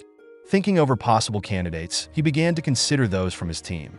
After contemplating each member thoroughly, he settled on Petra. She looked like a nice girl upon first glance. However, only if you looked past her exterior would you be able to see her relentless nature. Surely, a 12-year-old wouldn't see through the illusion. Irwin put up his hand to halt the whispers, in which he succeeded in doing, but he also succeeded in making the girl take a slightly defensive position. When he took notice of this, he swiftly put his hand down, hoping she got the message that he wasn't going to hurt her. If she was going to be so jumpy, it would take a lot for them to gain her trust. Levi waited until she began to come out of her defensive stance before he waved over his subordinate with minimal movement. "Petra," Levi spoke in hushed tones. As Petra made her way over to her captain, the girl's eyes swiftly moved to her and pulled out an object, regaining a defensive stance. Petra stopped her horse in its tracks. There was another pause in everyone's movements. Forget not seeing past Petra's illusion. She didn't even trust her at first glance. Gradually, the girl once again came out of her defensive stance, still looking cautious, though not once did she make a move to approach the group, as did the scouts. Not knowing how exactly to deal with a situation like this, Irwin began a hushed conversation while keeping his eyes on the girl. "Your plan?" he questioned Levi. "I was going to get Petra to converse with her and make her feeling comfortable, but she doesn't seem to trust us," Levi responded. Hang invited herself into the conversation, on Irwin's right, also speaking in a hushed tone. Who would have known it would only take a child for Hang to quiet her deafening ways? She looks to be on edge. I wouldn't blame her. She looks like she's been through hell. What a tragic sight. What a tragic sight indeed. Blood continued to seep out her few opened wounds as the standstill continued. It's only natural that she's weary of us. How must we present ourselves as harmless? Irwin questioned. Dealing with children wasn't taught in scout training, so all they had was hunches and process of elimination. One had to do the trick. There isn't much we're capable of doing. I, for one, know I'm not equipped with dealing with children. I still think Petra should try persuading her. Levi piped up, breaking the continuous eye contact. All right, tell Petra of this. It's worth a try, Irwin instructed, slowly dismounting his horse, persuading a few others to do so. Among Irwin on the ground was Levi, Hang, and the Special Operations Squad. Everyone behind them knew their place, stayed back, and kept quiet, watching what would happen next. Per Irwin's command, Levi slowly walked towards Irwin's right side, where Petra and Hang were located, leaving Irwin closest to the forest on the left side. The bloodied girl simply watched, feet planted firmly into the ground. In all honesty, they were probably making her feel less comfortable. If there were children put into this situation, an approaching group of people would not put their nerves at ease. However, what else could they do? Greetings, Irwin began in the friendliest voice he could muster. It was almost comical that he sounded monotone as always. Interestingly enough, he and the others up front watched as the girl's face fell momentarily from her weary look before gaining a puzzled expression. They wondered what that was about. Petra picked up where Irwin left off. Hi there. What's your name? The girl simply disregarded Petra's question and continued staring at them. Are you okay? You look really hurt.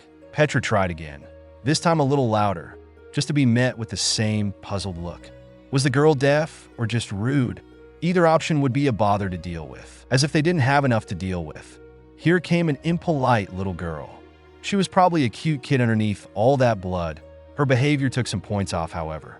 Unless she was actually deaf, in which case she could not be blamed, but they hoped that it was the latter as they could correct behavior, as opposed to hearing. If she wasn't going to respond, they might as well just march right up to her. However, deciding against this, Petra looked over the girl. Noticing the object she was holding, she pressed her once more. Little girl, what is that in your hand? Everyone's eyes changed focus from the girl to the now glinting object in her right hand. Noticing the sudden shift of attention to the object, she brought it up slightly, twirling it around her index and middle finger effortlessly. Upon closer inspection, it looked to be a knife? A knife! If they weren't cautious before, they sure were now. This might have been a little girl, but there was a possibility that she was a formidable fighter. When given a weapon, anyone could be dangerous. Their eyes took focus on the girl once more. Guards up. It wasn't clear if she had grown fed up aimless interaction or if she didn't understand what the scouts were feeling, but she began to walk forward. First, taking one step, then two. On the third step, a voice rang out. Don't come any closer, was the command given by Petra, who the girl once again disregarded and took another step. Ultimately, Levi thought it was ridiculous that they were afraid of the situation when they had experienced so much worse. Irwin was kept his expression unreadable as always, but was too questioning the fear of his subordinates. As their commander, he felt somewhat ashamed that he supervised them. The same couldn't be said for Hang, though. She was excited as ever upon the discovery of the girl, paying no mind to the behavior of her comrades. Although itching to question her meticulously, she couldn't yet due to the uncooperative girl. The distance between the scouts and the girl began to close, growing shorter and shorter to no avail. The girl wasn't responding to the commands of the operations squad, and they grew more and more apprehensive. Finally, giving in a panic, Erd and Aluo unsheathed the blades of the ODM gear and pointed their blades at her. What are you deaf? Stay there. Aluo yelled, blades drawn, much to Irwin and Levi's dismay, as they didn't know how she would react to such harsh actions. Though it seemed to have gotten through to her because she stopped in her place about 5 meters away, but she didn't have the reaction they were expecting. Instead of panicking, getting scared, crying, etc., she stood firm with a serious expression unusual to a child. She had mannerisms of what a scout was supposed to have. Strong, fearless, unlike the cowardice the Special Operations Squad was currently showing. It was evident they also hadn't learned that actions had consequences. Their commander would suffer for it. As if on cue, a grunt was heard to their left. On his knees was Irwin with a blade longer, sharper, and overall more authentic than that of the ones on ODM gear placed on his throat. With a firm grip on his shoulder, he was taken hostage by a boy no older than the girl. The boy that had just emerged from the forest unnoticed looked to be around the age of the girl that still stood in the middle of the path. He looked just as battered, if not more than, the girl he was suspected to be accompanied with, although the irritable look she gave him made them speculate otherwise. Still, he paid no mind. Unlike the pink-haired girl, however, at first glance they knew he was dangerous, especially the evident details of his last experience. His age did not ease their nerves any less. With his blade on the commander's neck, his intention was clear. The scouts had not left the walls with any insight that they would have to deal with a hostage situation. Yet here they were.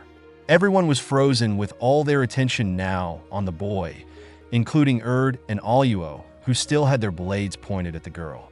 No words were exchanged. None had to be. They all understood the message loud and clear. Stand down. There was no room for argument. It was evident in the way his lips were pressed firmly together and his almost pitch-black eyes glared at them. He jerked his head towards the rest of the regiment, gesturing for them to step back. Everyone was aware of what he wanted them to do, yet no one made any movements to obey. It wasn't until a voice piped up that they were startled out of their unresponsive states. "Soldiers, stand down," their commander ordered, still in the boy's possession. "But Sir Dash, that's an order." The uttered statement was just as firm as the expression they were currently receiving from the boy. Who were they to argue with two individuals giving the same order, one verbally and the other physically? Their foolish actions have resulted to their commander being held hostage. They would now have to obey. Obeying the command, Erd and Aluo sheathed their blade before backing away from the girl towards the rest of the regiment. In one swift movement, the blade was then taken off of Irwin's neck and sheathed once again in the well-crafted scabbard on his waist. Pushing Irwin to the ground, he began walking backwards towards his suspected comrade. However, before he made it far, one last child emerged from the forest. Tackling the first boy to the ground and sitting on him was a blonde-haired boy. In contrast to the first two children, at first glance, neither fear nor caution was instilled in them. He looked like the epiphany of a breath of fresh air. It wasn't clear whether it was his bright blonde hair, that looked more yellow than anything else, or the distinct childlike playfulness he gave off, but they weren't on alert when looking at him. Yet he also went undetected by the scouts. This, along with the aspect that he might be accompanied with the other two children, set them on edge more. He was almost guaranteed to be just as threatening, if not more than the other two. From their current positions, they simply stood and watched the interaction. "Sasuke." The boy yelled at the newly discovered Sasuke, still sitting on him. "Anata no nani ga mondana no disaka." Transl. "Anata no nani ga mondana no disaka." What's wrong with you? In that moment, it was painfully obvious why the girl was unresponsive to all those questions. Levi was starting to believe they did something to deserve all the inconveniences they were currently experiencing. A scowl formed on Sasuke's lips as he turned his head away. Was all he uttered. Although the scouts were almost mentally and physically drained, they watched the interaction in amusement. As did the girl. They noticed. The blonde boy turned to them. "Ah, gomenasai," Transl. "Ah, gomenasai, I'm sorry." He rubbed his nape while laughing sheepishly before bowing his head. "Kero Yurishita Kudasai," Transl. "Care o Yurishita Kudasai." Please forgive him. The scouts were at a loss for words. They couldn't figure out if it was because they couldn't understand them or if they had nothing to say back. While finding others beyond the walls was highly unusual but not impossible, finding those that spoke other languages was completely unheard of. They also recognized this as what they had heard earlier. "Oridobe Transl. Oru, get off." Sasuke spat before pushing the other to the ground, getting up. "Oi, or waneni no tame data no." Transl. "Oi, or waneni no tame data no." "Hey, what was that for?" the blonde yelled, to which Sasuke just ignored, crossing his hands over his chest, turning away from him. "Oi, watashu mushi shinai de kudasai." Transl. Oi, watashi omushi shinade kudasai. Hey, don't ignore me. Hn, watashi ochin shinade kudasai. Transl, watashi ochin shinade kudasai. Don't shimi. The blonde boy tackled Sasuke once again, creating a small dust cloud. Oh, Oridobe, Sasuke once again protested. Saisho and I gomenasai to Iu Transl. Saisho and I gomenasai to Iu. Say sorry first. The blonde boy yelled, pulling Sasuke's weirdly shaped hair. Finally, the pink-haired girl marched over to the two, grabbing the blonde boy off of Sasuke. She gave both of them firm punches on their cheeks before speaking. Naruto, Sasuke, Ikujin and I shite, Transl, Ikujin and I shite. Cut it out. Her tone was firm, contrasting her delicate appearance with no room for argument. Recognition of authority was evident in Sasuke and the newly named Naruto's eyes. Demo Sakura, Transl, Demo, but Naruto whined, but immediate shut up when he met Sakura's eyes. Her eyes were firm, indicating that she was not having it. A grumble was heard from the black-haired boy as he rubbed the bruise forming on his cheek angrily. After watching the interaction, Irwin, Levi, and Hang got a certain understanding of the dynamic of the trio. They speculated that the girl, Sakura, was the established leader of the two boys, much to Sasuke's dismay, it seemed. Naruto seemed like the foolhardy one, inferior to both Sakura and Sasuke, while Sasuke seemed reckless, yet dominant, probably the fighter of the three. Based off of speculation, these seemed like practical theories. Irwin wondered what would become of them. Perhaps they could be used for the scouts' benefit. Levi had a similar idea, already wanting to begin harsh training on the three. Hang snickered. Out of the two, she liked them the most already. Now more than ever, she wished she was back within the walls. Her experiments and analysis wouldn't do themselves. After a few angry mumbles from the boys and reprimands from Sakura, the trio shifted their attention to the strangers before them, with childlike curiosity evident in their eyes. Sasuke's was somewhat more hidden than the other two, but under the indifference, it was present. Irwin put his hands up in the universal way of surrender before clearing his throat and speaking. "We're not going to hurt you." He motioned for them to approach them. "Come with us," he persuaded monotone. He knew they didn't understand, however, he put his money on the fact that they would recognize his hand gestures. They hesitated, glancing at one another before whispering to one another in the foreign language. They turned to him once more, appearing to analyze him for any intentions short of kindness. Levi recreated his Irwin's movements, hoping to fully persuade them, followed by Hang to his right. "That's right, you're safe," Levi chorused, feeling ridiculous. He looked ridiculous too. Hang and his squad would make sure to remind him of it later. The kids glanced at each other once more before beginning to approach them with slow steps. "That's it," Hang cheered encouragingly. However, one look from Sasuke shut her up. Maybe she didn't like the kids so much. After a few more words of encouragement and steps, the children stood before Irwin, looking up at him. Now that they were face to face, he distinctly noticed the features of a race foreign to the walls. Asian. All other races died off along with every foreign language with the coming of Titans 847 years ago, with the exception of the now deceased Orientals. The Orientals were long executed within the walls, so there was no way they were citizens. That raised the question, who are they? It was all a question of their origin. For now, they definitely could not continue the expedition with children with them. Not that they would have continued it regardless.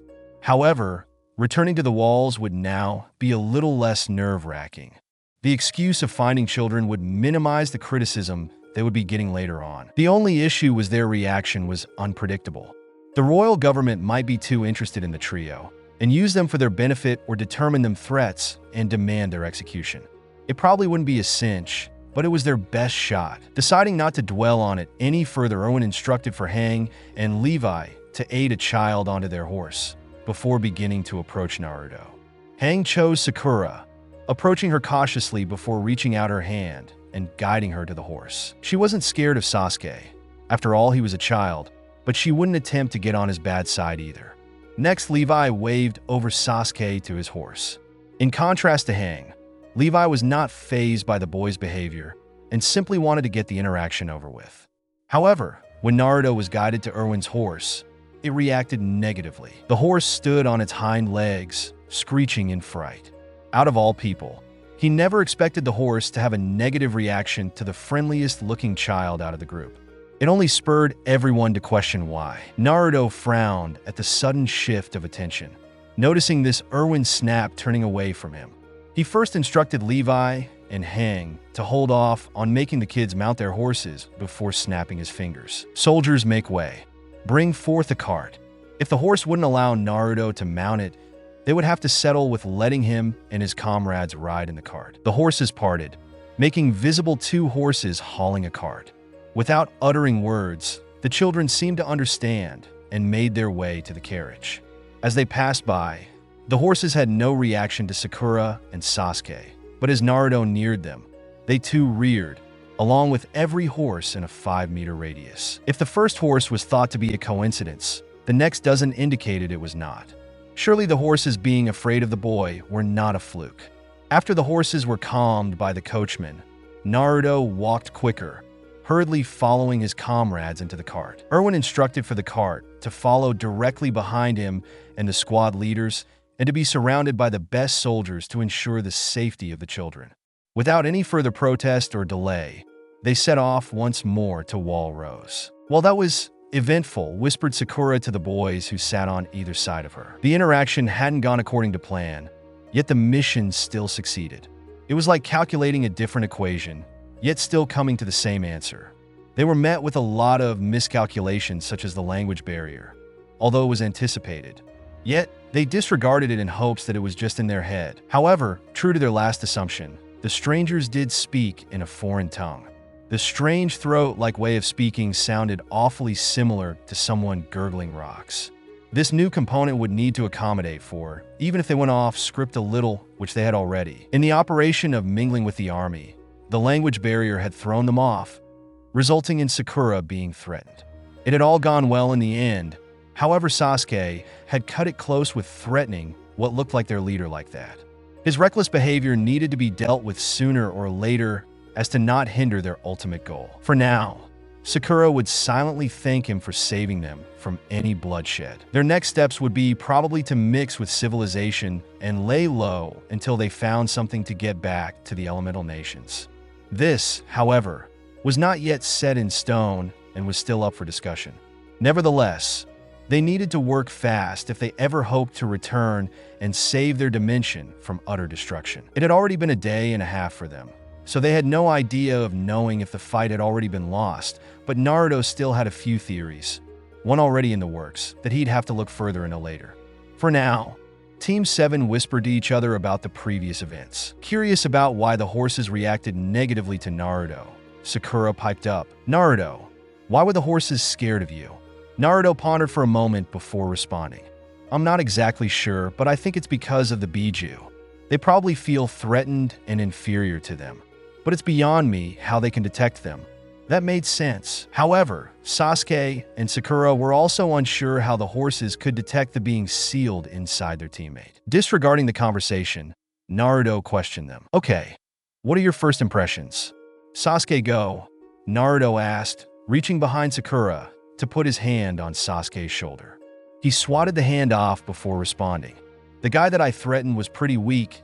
Even though he seems like the leader," he whispered back, staring out from the cart. Scouts were taking short glances at the trio, still in their hang-guess. Sasuke peered back at them, unamused. Sakura continued his thought. "To be honest, you're right. For an army that fights against human-eating giants, you'd think they'd have their guard up more." The boys nodded their heads in agreement. If they were the fighters of civilization, you'd expect them to be stronger. Perhaps it was just due to the fact that they were dealing with what they thought were children. For all they knew, they didn't have young, formidable fighters like in the elemental nations. "What about you, Sakura? What's your first impression?" Naruto questioned, this time nudging Sakura with his right shoulder. I think those two who pointed their blades at me are kind of brash. Kind of like Sasuke."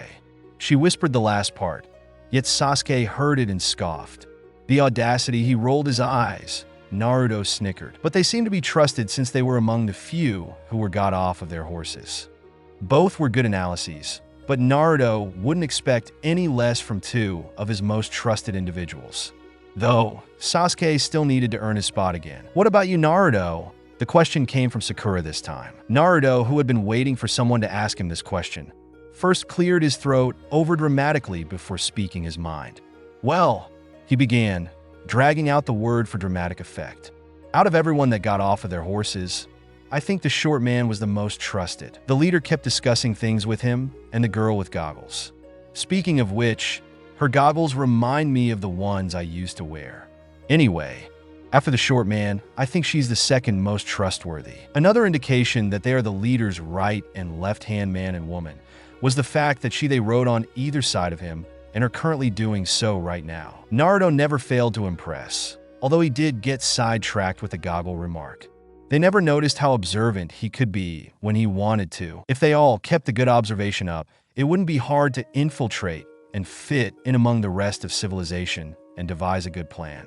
At this pace, Kaguya could be defeated soon, if they hadn't lost already.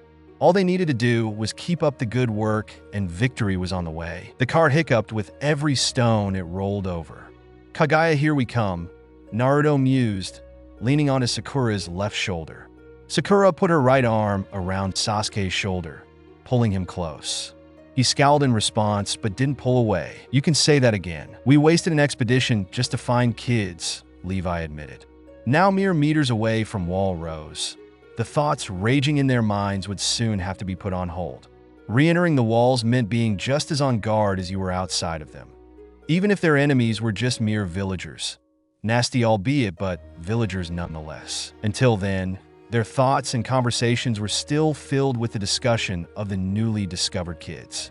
Most thoughts consisted of similar comments to Levi's, but finding children was better than nothing. Most thoughts were more directed to the origin and identities of the kids. Unfortunately, even the time they had to head back to the walls proved futile in aiding their raging thoughts to any possible answers. "I understand they don't look like much," Hang stated as matter-of-factly. "But the key is to not judge a book by its cover, although that's easier on actual books, since everything from books written about the past is unpredictable." She trailed off, thinking about the numerous books she had read growing up, written about times before giant creatures terrorized humanity. The majority of Hang's thoughts were composed of stories, or what many considered legends, as they couldn't prove the existence of past things. Hang believed that these legends were, in fact, true and were just lost as time progressed, leading many to believe they were just works of fiction. However, her beliefs prevailed, and she was able to convince many, including their mighty commander, that their knowledge and past inventions and concepts could be used to their advantage. This also led to numerous others in other regiments, and even some in her own, to come forward with objections and rejections. It was hard to believe that people were comfortable with their current way of life, living their lives cowering inside walls. In contrast, Hang kept her ideology in mind and never strayed away from her belief. Human life was too valuable to continue to rot inside the same walls for centuries and centuries to come. I once read that people used to be able to talk to each other from really far away, even across the world. Can you believe it? I don't even think there are people still living all over the world. Are there? I wonder. She trailed off. Levi and Irwin believed these concepts were just as intriguing, yet they couldn't find the importance of discussing these hypotheticals right now. Hang also knew that this wasn't even the matter at hand. She shook her head, snapping out of her musings, and continued. "Anyway, those kids piqued my interest." When was Hank's interest not piqued? She was interested in anything she thought could provide her with entertainment and potential aid to the Titan problem. It was like her energy never ran out. It was great for missions where scouts had to stay on their toes, but it was dreadful in calm situations. Now, however, the situation was fitting enough for Levi to pay her energetic behavior minimal mind. Instead, he opted to let her finish her thoughts. Okay, first, they're foreign. An obvious fact, so obvious it made Levi have to slightly work to contain the scoff that he was going to let out. Frustratingly, of everything they could deduce, it may have been the only known thing about the kids so far. In the grand scale of things, it had been a short time since they had discovered them, but Levi was getting slightly impatient. It was quite odd for him to care this much. Asian descent specifically, Irwin continued. "I'm not familiar with the language, thus I can't deduce their ancestry from that alone, but their features are on par with the descriptions in books." And back to the topic of books written about the past. Irwin, too, always made a point to refer back to them when he was on and off duty. Perhaps that was why Irwin's analyses were always quite useful and detailed, fitting for a commander.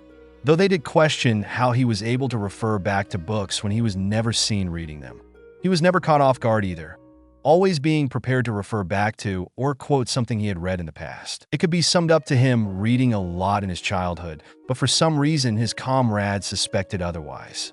Levi's theories were rarely incorrect, and this time his suspicions pointed to Hang for influencing Irwin in some way. What Irwin was referring to was about what the people in the past called races, a categorization of people based on their shared physical or social features. Race was one of the few concepts that Levi didn't find practical. If the books were referring to other beings outside of the human race, Levi might have found it intriguing. Instead, with this concept, he was with the others who found no need for something so irrelevant. He deemed it impractical to categorize people based on their features. It was futile since everyone in the walls spoke the same language and seemed to be the same race anyway. What good was categorizing people when they were all trapped inside the same walls regardless? He did, however, find it funny that the past people needed categorize their citizens. Though he did take it into account since the kids seemed to be outside of their known race, and it could perhaps point to their origin, a place where there were others of different races. I had my suspicions that they may have been speaking gibberish at first, Hang admitted.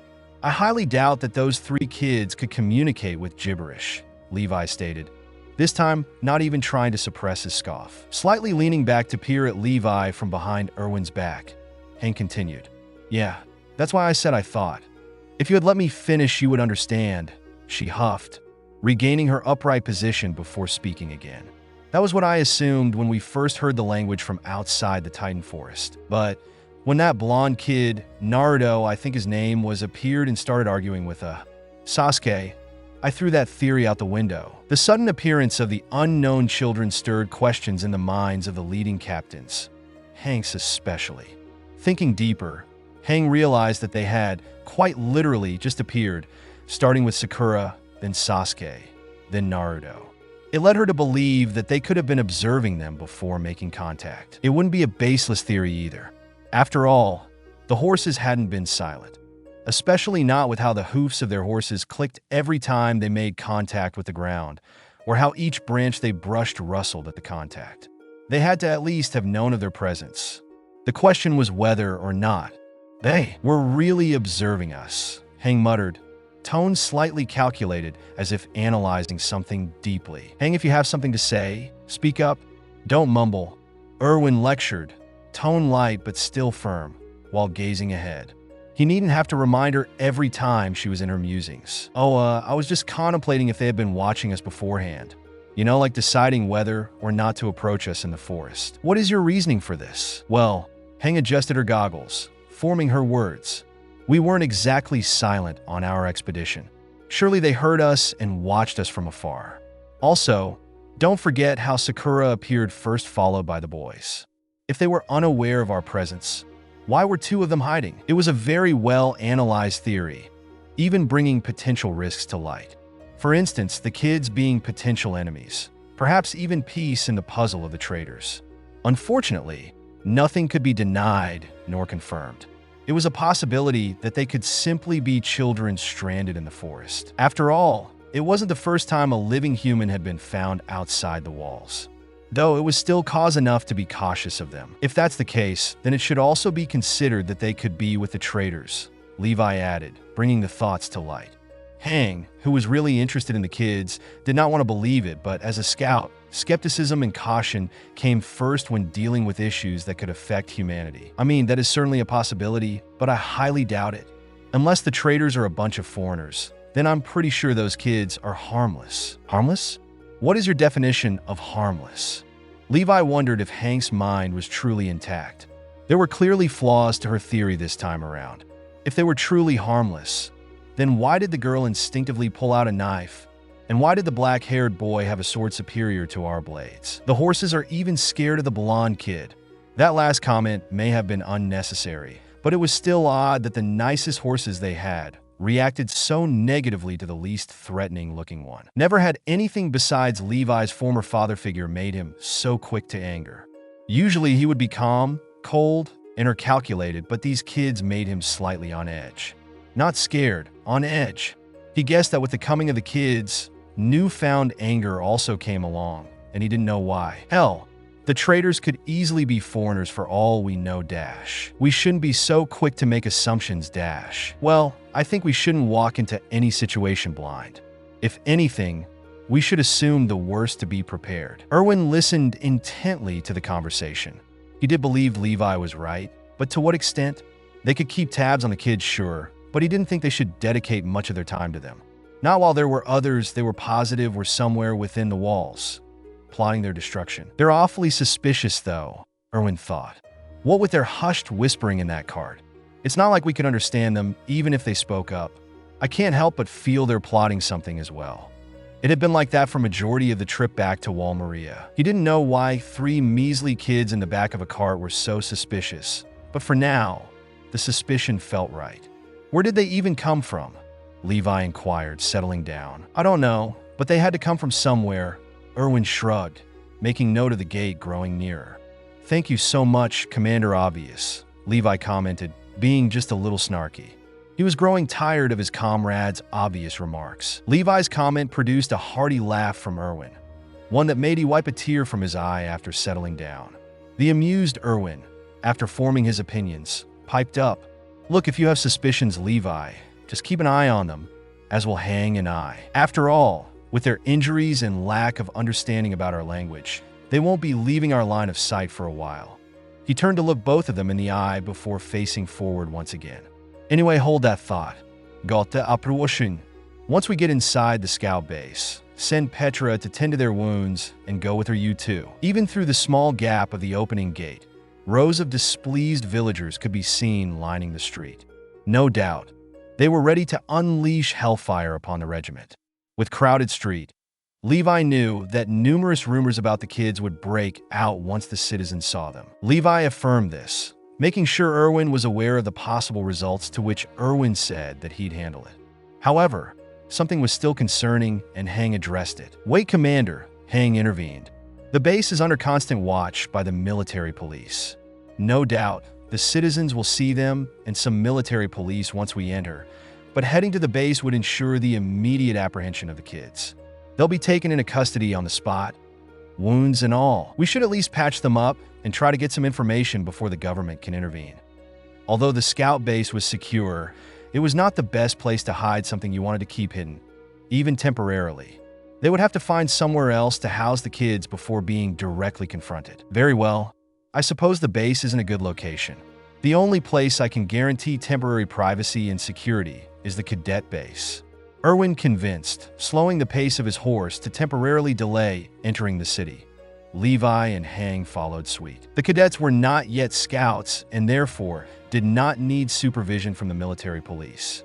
Taking the kids, there was still a big risk, however, due to the fact that they had not yet chosen which regiment they wanted to head into. Suffice to say that if some wanted to be part of the military police, they could easily try to beat their case by making theirs.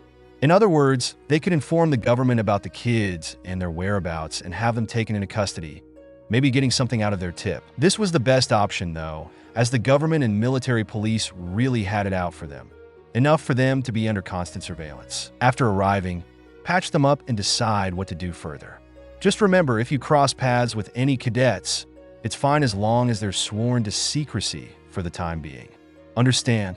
Levi and Hang nodded, acknowledging their commander's instructions, but not making a point to voice it. Irwin urged his horse to trot a bit faster, entering the gate and heading off into the direction of Castle.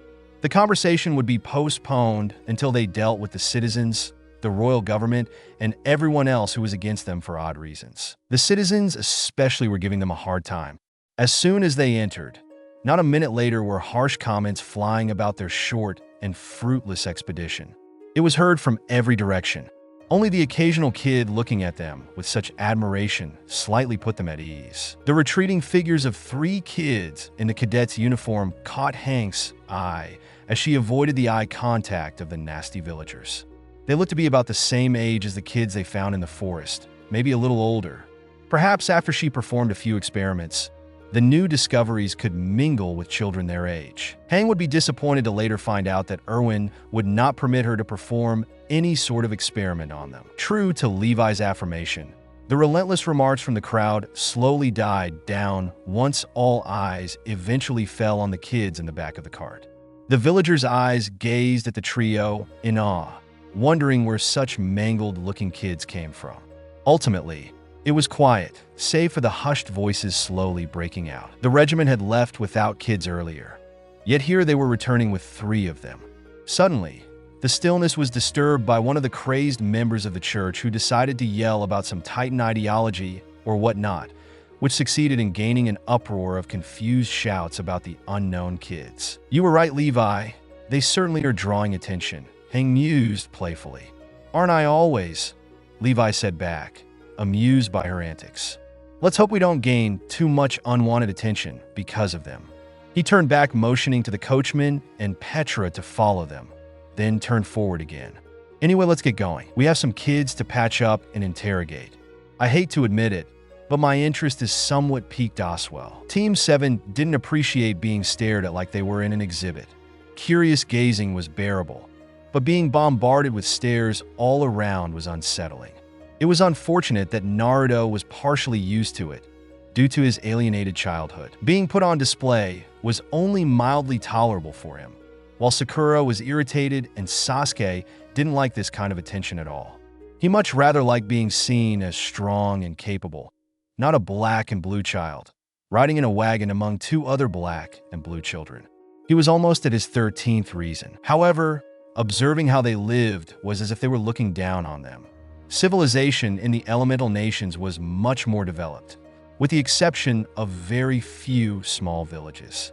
Technology-wise, this dimension was also quite underdeveloped. So underdeveloped that Team 7 doubted the existence of light bulbs, as their path was lit up by civilians holding torches and torches lining the walls of the buildings. Naruto would assume that they were fine with their way of life if he didn't see the fear behind their eyes. Negative attention aside, the civilians looked more scared than anything else. Perhaps it was the first time seeing anyone foreign to the walls. Community-wise, it was sad to see how they lived cornered within 4 walls. It really brought out Naruto's will to help them as well as his comrades back in the elemental nations. Though there was a part of him telling himself that they wouldn't have enough time for that. Another part of him didn't want to help them. The language barrier restricted many things, but it did not restrict the obvious observation of the hate the army was getting. Naruto didn't stand on either side, but the soldiers had been somewhat kind to them. He didn't believe that they could do anything to warrant that kind of hate. From what it looked like, they were heroes. It didn't sit right with him that these civilians would treat their heroes this way. Just like how the villagers in the elemental nations treated Naruto badly. Despite him being the only thing between them and the Kyuubi they hated oh so much. I guess there are ungrateful people in every dimension Naruto frowned, which was visible to his comrades. Sasuke's train of thought was similar with a few differences. In his way of thinking, perhaps the soldiers had done a few heinous things, but ultimately they were heroes. Just as Itachi had slaughtered his own clan for the sake of his village. Sasuke still didn't agree with Itachi choosing the village over his own clan, but as time progressed and he weighed the pros and cons, stopping a war did seem like the right choice.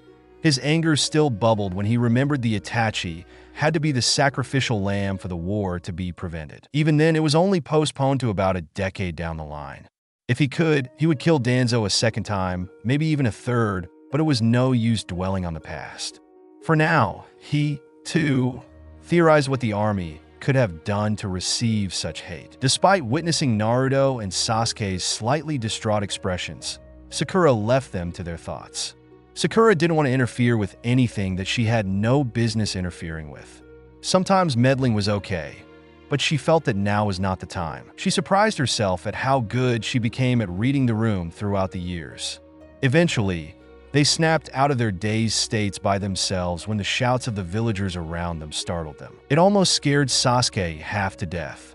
The embarrassment was visible from his slightly tinted cheeks, but he quickly recovered, settling with a visibly annoyed expression. "What are they shouting for?" Sasuke questioned, still slightly embarrassed by his sudden show of weakness.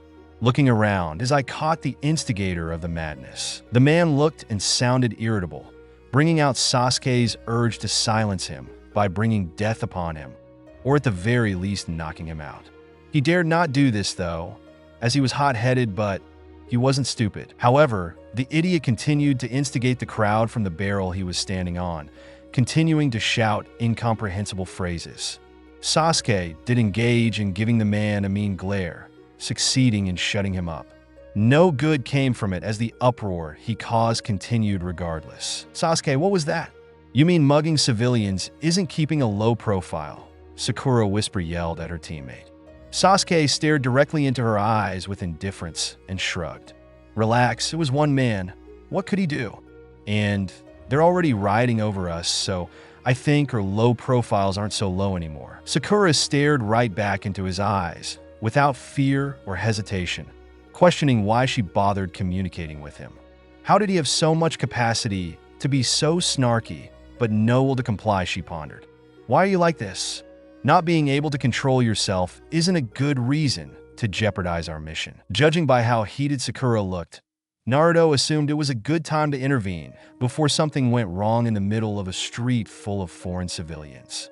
The blonde scouted over to nudge Sasuke and took Sakura's side. "Yes, Sasuke, you have to stop letting your personal feelings get in the way of what's important. Besides, the civilians are probably rioting over the fact that we're kids and we're accompanying the army. We still have our low profile because they think we're kids, so it's fine." Not even making a point to disagree with them, Sasuke scouted back to his previous position calmly, more calm than his teammates believed he could.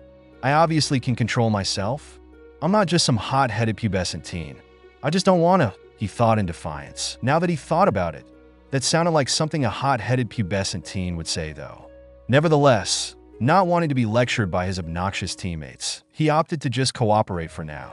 Soon, he would become Hokage and wouldn't have to worry about the judgments of others. Letting down his newly deceased brother wasn't something he planned on doing. The rest of the ride was continued in relative quietness, save for the trots of the horses and creaking sounds from the rusting wheels of the cart, as the shouts of civilians faded off into the distance.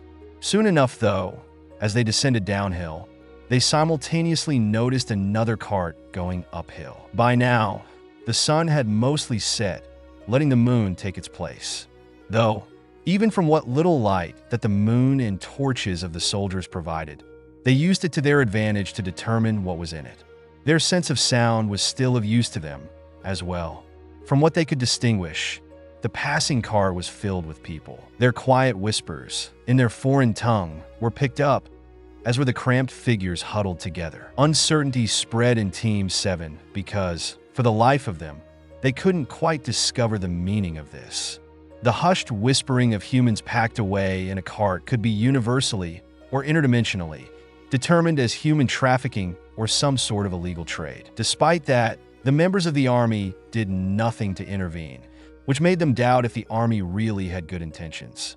If this was the case, and turned blind eyes to twisted trades, perhaps Team 7 made a mistake with mingling with them. This would even partially confirm Sasuke's previous suspicions about heinous acts the army had committed, though he couldn't quite see how human trafficking would be good for the well-being of others. Even with their suspicions, they could not do anything themselves to intervene. The language barrier, lack of knowledge on their surroundings, and other disadvantages disabled their ability to be of use to the people. If anything, they would probably make their situation worse. As such, Sakura spoke up first with an idea similar to that of her teammates. In a hushed voice, barely audible to even her teammates, she began. Naruto and Sasuke had to lean in slightly to hear it, but once they had, they agreed without hesitation. It was a general and common idea, but it would be a great new addition to their current plan. Trust no one, a common concept among those who thrived in secretive lifestyles. This included shinobi. Though simple, many found it to be quite useful when it needed to be, whether if it was for carrying out missions, retrieving information, and even performing simple tasks. This was the suggestion Sakura instilled into her teammates minutes before. Sakura leaned forward, speaking in hushed tones, making Naruto and Sasuke lean forward slightly to hear her. Despite the hospitality of the soldiers towards us, I still don't think they're trustworthy. Agreed. HN, the speculation was mutual.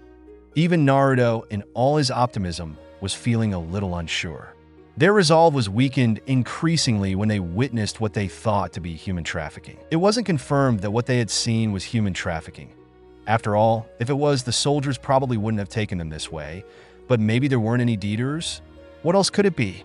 Simple transportation didn't call for such a large number of people being condensed into a wagon. Their destination didn't even seem that far away from the town center from the distant conversing they picked up, not coming from the passing cart. Until further notice, Team 7's assumptions would be deemed the truth until proven otherwise. As such, Sakura continued, we should be on guard. No matter how kind they seem, we need concrete assurance before we can put our faith in them. Thus, this was the mutual agreement Team 7 made. Trust no one. The next matter at hand was the distant chattering they took notice to earlier. Now turning their attention to it, Team 7 noticed the area they were heading into. Focusing past the outlines of the leading soldiers towards a secluded area, they saw a large desert scape with a large building towards the left, smaller buildings to the right, and a large, naturally shaped crater in the middle. The sheer size and the distance between the largest building and the smaller ones made them speculate that it was a training ground. In no way was it bigger than the ones in the elemental nations, though. The training grounds back home were so vast that they could probably hold numerous houses and commercial buildings. This one paled in comparison. What the training grounds in the elemental nations didn't have, however, was housing, unlike what the smaller buildings off to their right were assumed to be. They looked like the cabins that could be found out of bathhouses or inns found along roads that were used when carrying out missions. The design could probably be written up to be due to the lack of development. All the houses in the town square looked to be the same as well. If that wasn't the case, though, Team 7 could possibly be residing there themselves, for the moment at least. That was if those in charge allowed them to be around others. They didn't exactly fit in. It was Naruto's keen eyes that noticed them first. Despite looking head-on into the area, the lack of luminescence made it difficult to make out distinct features, let alone the group of people filing into the largest building. Due to their range of heights, they could be about their age, their real age, and or younger. From within the building, the dim, wavering light of torches could be seen through the window, as people could be seen sitting down for a meal, and on the outside walls, illuminating the remaining individuals on the porch. The few left on the porch watched a figure tiredly jogging around the edge of the area. As the cart got nearer to the area, Naruto could distinguish those on the porch as young boys and the figure as a girl about the same age as them. By now, all three members of Team 7 were on their knees peering past the soldiers leading them. Naruto temporarily closed his eyes to rest them before they got closer, and he, once again, needed to be on guard.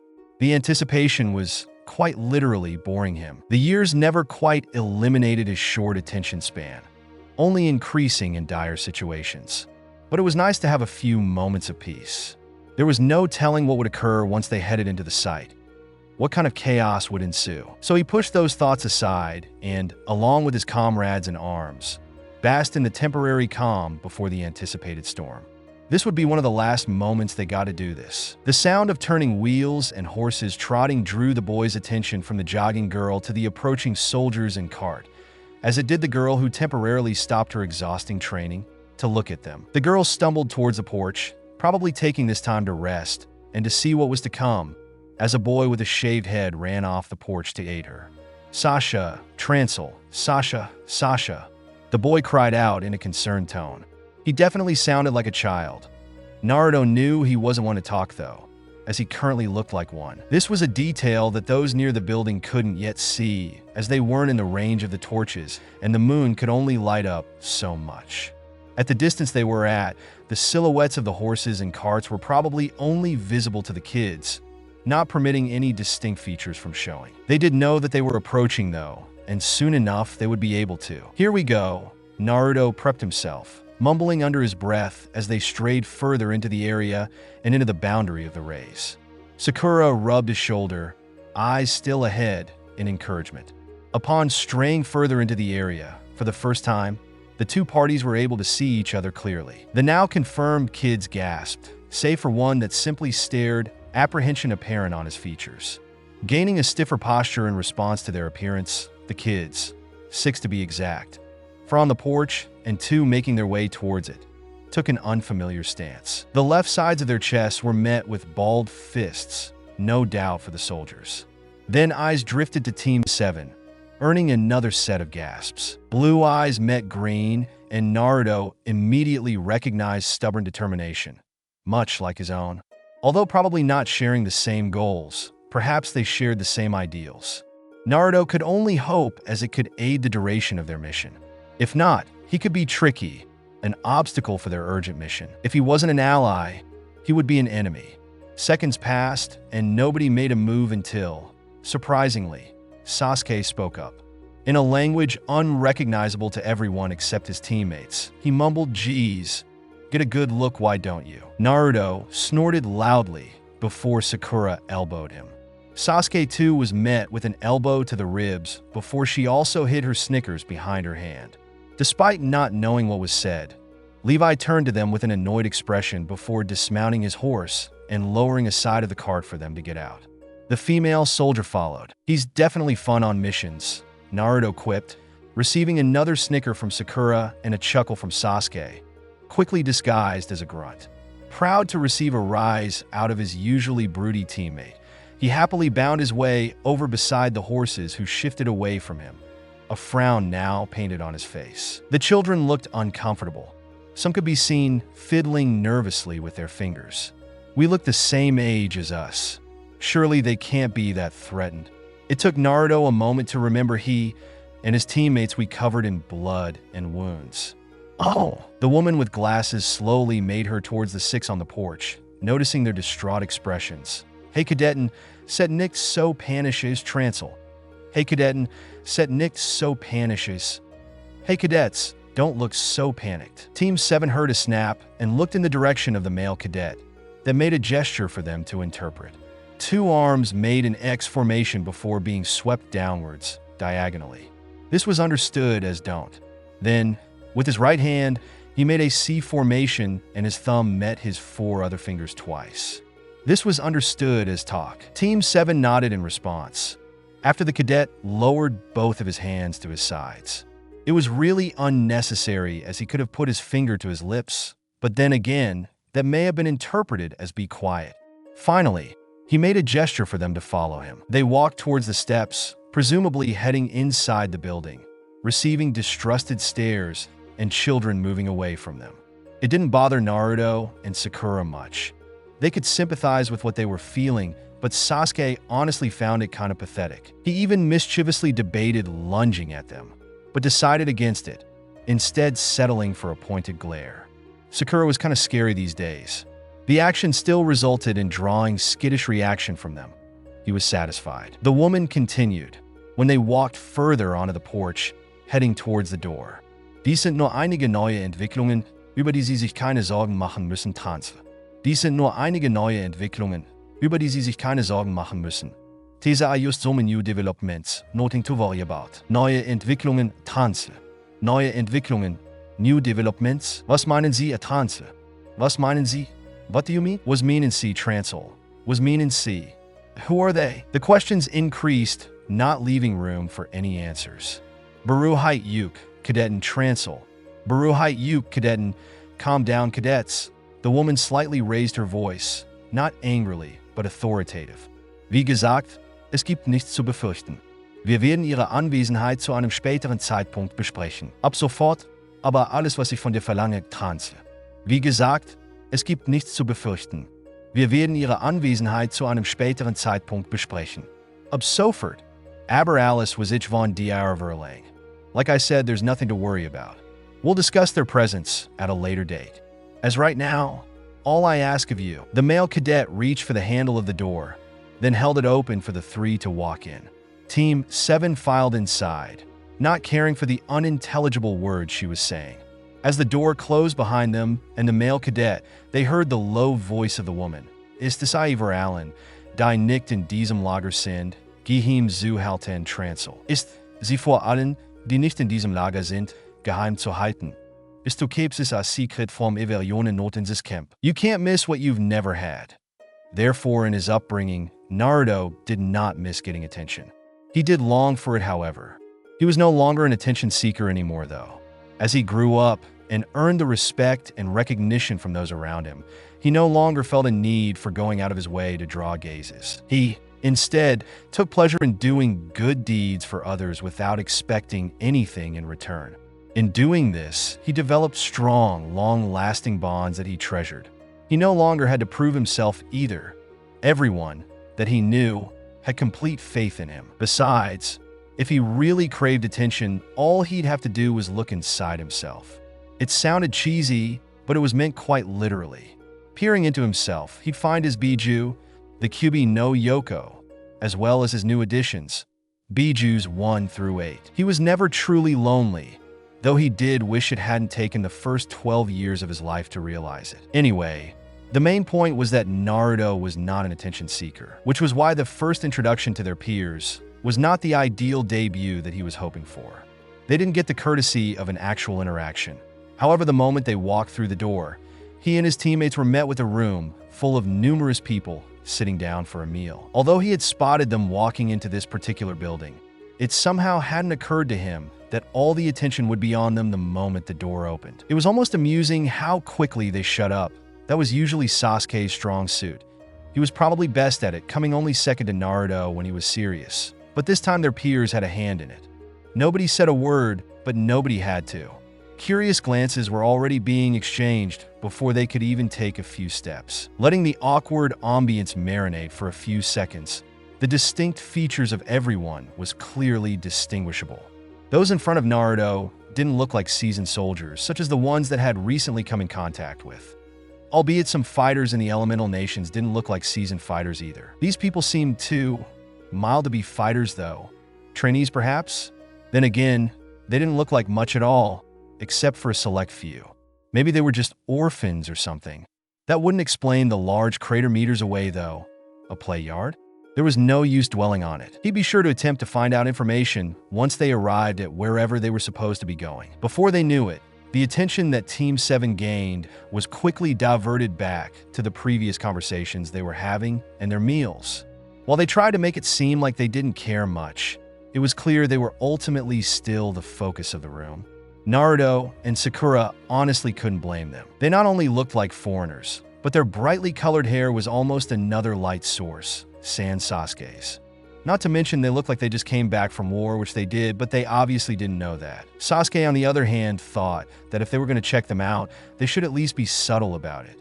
Naruto and Sakura could somewhat interpret what he was thinking by the irritated look on his face. Once again, their attention was diverted to a snap that rang from behind Team 7. Turning around, Team 7 was met with the male soldier, snapping his fingers to gain the attention of everyone in the room. The soldier behind them brushed past Naruto and began down the aisle of people with heavy footsteps. All eyes were now on him, and they began exchanging hushed whispers of recognition. He stopped in the middle of the room and cleared his throat before he spoke in a commanding voice. Cadetten, Hortzu, Trancel, Cadetten, Hortzu, cadets, listen up. He paused to make sure everyone's attention was on him. Then, the door creaked open once again, this time permitting access to the female soldier and the kids that were outside. Noticing that they presumably interrupted something important, they quickly scampered to the few empty spaces on the benches with untouched meals in front of them. The female soldier kept her position behind Naruto and his teammates, and the male soldier begun once again. Ich sage das nur einmal. Dies ist eine Anfrage von Commander Irwin selbst. Es ist von höchster Sicherheit Trance. Ich sage das nur einmal. Dies ist eine Anfrage von Commander Irwin selbst. Es ist von höchster Sicherheit. I'm only going to say this once. This is a request from Commander Irwin himself. It is of top security. Soft gasps were heard across the room, no doubt questioning what would be so important that the commander himself would request it and send his best scouts to voice it. However, Team 7 was completely lost. They partly figured out that they were probably speaking about him and his teammates, but to what extent, they knew not. Naruto slightly leaned to his right. Do you know what he's saying? He neither spoke directly to Sakura or Sasuke, but it was Sasuke who responded. Does it look like I know what she's saying? Sasuke replied, turning to his left. A deadpanned expression formed on his face. It was a rhetorical question, Naruto mumbled, rolling his eyes. I'm pretty sure that's not what a rhetorical question is, Naruto, Sakura whispered to him before turning her attention back to the soldier speaking. Die Kinder, die du vor dir siehst, sind heimlich hier. Ihr Aufenthaltsort sollte vorerst geheim bleiben. Außerhalb dieses Lagers soll niemand darüber sprechen, schon gar nicht von der Militärpolizei. Verstehen, Atranze? Die Kinder, die du vor dir siehst, sind heimlich hier. Ihr Aufenthaltsort sollte vorerst geheim bleiben. Außerhalb dieses Lagers soll niemand darüber sprechen, schon gar nicht von der Militärpolizei. Verse 10. The children you see before you are here in secret. Their whereabouts should stay undisclosed for now. No one is to speak about them outside of this campground, especially not by the military police. Understand, Jal Captain Levi Trancel. Jal Captain Levi. Yes, Captain Levi, echoed across the room, gazes back on the newly introduced kids, or what appeared to be children. Naruto wondered how they'd react if they found out they were 16 and 17 years olds. Hopefully they'd find out later than sooner, if not never. The soldier, presumably Levi, gave Team 7 a pointed look and turned back around, heading deeper into the building. The female soldier, still behind them, nudged them forward. Taking this as a sign to trudge ahead, they ignored the stares they were getting and began the short stroll to the back rooms. It wasn't until the three new kids and Captain Levi and Hang vanished towards the back of the cabin, and they heard the doors to the back rooms click shut, that there was an uproar, a quiet one at that. Surely it wasn't unusual to bring in new cadets. Aaron was sure they would be bringing in more almost every week with determined eyes and solid resolves, although many of them would return in the wagon with those very same resolves broken, like today. It was their first day, though, so he wasn't entirely sure if they would bring in more. However, it was unusual to bring in children that looked like they were kissed by death. In terms of health, they could only guess how they were still on their feet. But their clothes could have made the damage look more severe than it was, due to them being drenched in blood from head to toe. To make matters more complex, those kids definitely weren't from here. The only way they could truly describe them as were foreigners. They were no doubt from another village, maybe not even the same walls. The smartest of the bunch deduced that they could possibly be victims of Titan attacks like many of them had been 2 years ago. That would certainly explain their horrid appearances. However, news of a new Titan attack would surely make its way there by now. They would have went ahead and sent a messenger on horse to notify surrounding villages while others fought the Titans off. Since no news was heard, that couldn't be the case. Everyone debated over a nice repeat of what they always had: bread and soup, or what they imagined to be soup, of what could have happened to the kids. Many came to the same concept that if they were, in fact, victims of a new Titan attack, they would be devoured or crushed. Instead, countless cuts and wounds littered their bodies, some shallow and some severe. They varied. There was no way they have accumulated such wounds from man-eating beasts. More debating ensued, with some arguments, but ultimately, they all circled back around to why Commander Irwin himself deemed it of utmost importance to keep them a secret. Maybe they're in a witness protection program.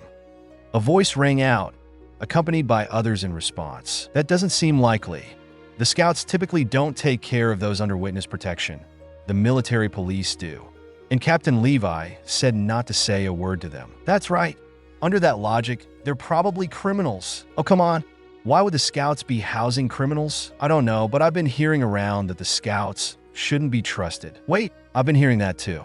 You could be onto something. All the resentment and hostility towards the scouts made Aaron's blood boil. He found what they were currently doing was a little dodgy, but he was sure they had their reasons. It would do anyone good if they continued to distrust them. He also didn't want their reputation to be tarnished, especially when he would be in that same regiment. Can we not worry about that right now? Aaron's cut through the debate, succeeding in temporarily silencing it as all the attention was turned to him. I'd rather find out where those kids came from and why they looked like that. Oh, okay. Well, the Colossal Titan hasn't made an appearance in 2 years. Maybe it's behind it. It was certainly suspicious how the Colossal and Armored Titan hadn't been spotted in years. There had to be some ulterior motive.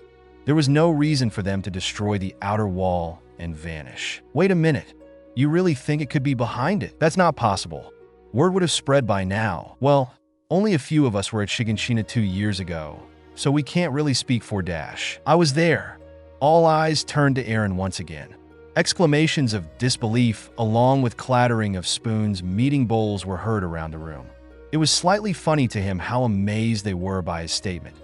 Surely they knew not everyone came from the same place, right? A circle formed around Aaron, who continued to eat his meal. Seriously? How big was it? Tall enough to look right over the wall. Aaron responded, tone bored while he shoveled more soup into his mouth. Those that knew him watched from outside the circle, as he retold the events as if he had no care in the world.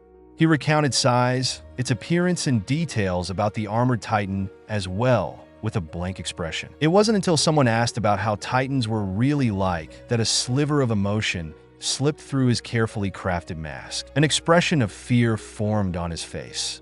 He let his spoon fall into his bowl as he was reminded of the memory of his mother being eaten.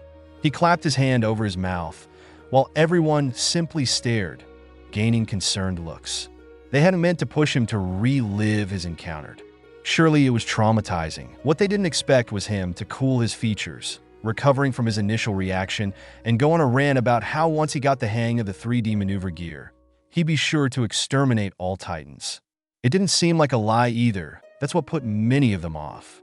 Except for Gene, as it seemed, as he began picking a fight with him. Thankfully, it hadn't resulted in violence, and they made up and separated, being notified it was time for bed by the bell.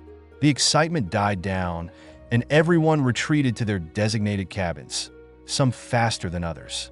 And for a while, all memory of the kids were put away, instead being replaced by the fogging of exhausted minds. It was only the first day, and they were tuckered out. The next day would surely be brutal. Out of all the oddball things Hang imagined herself doing, indirectly teaching 3 kids her native language was definitely not one of them. The children weren't even the odd variable. It was just that she thought German was everyone's native language. If you considered raising your voice in desperation, hoping that this time they would suddenly comprehend the foreign language and respond as indirectly teaching someone a language, then she was doing a great job of it. She even added a few hand gestures into the mix, like when she first instructed them to sit on the rickety medical bed. It was clear that this was where the progress stopped. So she resigned herself, resting her head in her hands, while Levi, who resigned himself to the far left corner shortly after entering the room, came to stand to her left. "This is going nowhere," Levi stated to his associate, as if it wasn't already clear enough. The children didn't even understand a sliver of German. "You're right. How dare they not understand despite never learning the language after only hearing it for a few hours?" Hang wanted to throw Levi into oncoming traffic. She could only put up with so much of his snarky remarks, even if they were partly observations. She received a snort in response to her remark. On the bright side, at least we could speak freely about them without having to worry about watching what we say in our language. Although, they probably would be able to deduce that we're speaking about them right now. Or were they going wrong? She was filled to the brim with creativity, but it was like she lost all sort of capability in pursuit of knowledge. How could she apply this to getting information, though? Levi was well aware that she was more capable of what she was usually perceived as, but he should have at least set the foundations for her to build on. Then again, who was really qualified to teach someone a language? So, are we just going to sit here and wait for something to happen? Naruto scratched his head, leaning back on the wall. It kind of irked that in his and his teammates' patience, he realized that his 12-year-old legs didn't even hang at the edge with her back against the wall. He had genuinely forgotten how short he used to be. That was another thing he'd have to get used to in this dimension. That was definitely the least of their worries, though. What did height matter when they were stuck in a dimension with those that spoke in foreign tongues? They certainly could not understand the unusual language, and from the looks of it, with the soldiers' horrid communication skills, they'd never understand. "We've been doing that for the past. I don't even know how long," Sakura responded, her back meeting the wall as well. "I say we take the lead and try to interact with them. And how do you propose we do that?" "Sasuke, thank you for joining our discussion," Sakura responded cheekily. Sasuke just looked at her with an unamused expression. He could recognize the phrase Irika-sensei used to tease him with in class. He did not take nicely to the tradition being brought back. "Well, if you must know, I say we." They all briefly acknowledged the scouts, turning their attention to their discussion. Thanks so much for watching. I hope you enjoyed exploring this what if with me. If you did, please consider leaving a like and subscribing for more videos like this. Your support truly makes a difference, and I'd love to hear your thoughts in the comments. Let me know what you'd like to see next. Until next time, take care and stay tuned for more.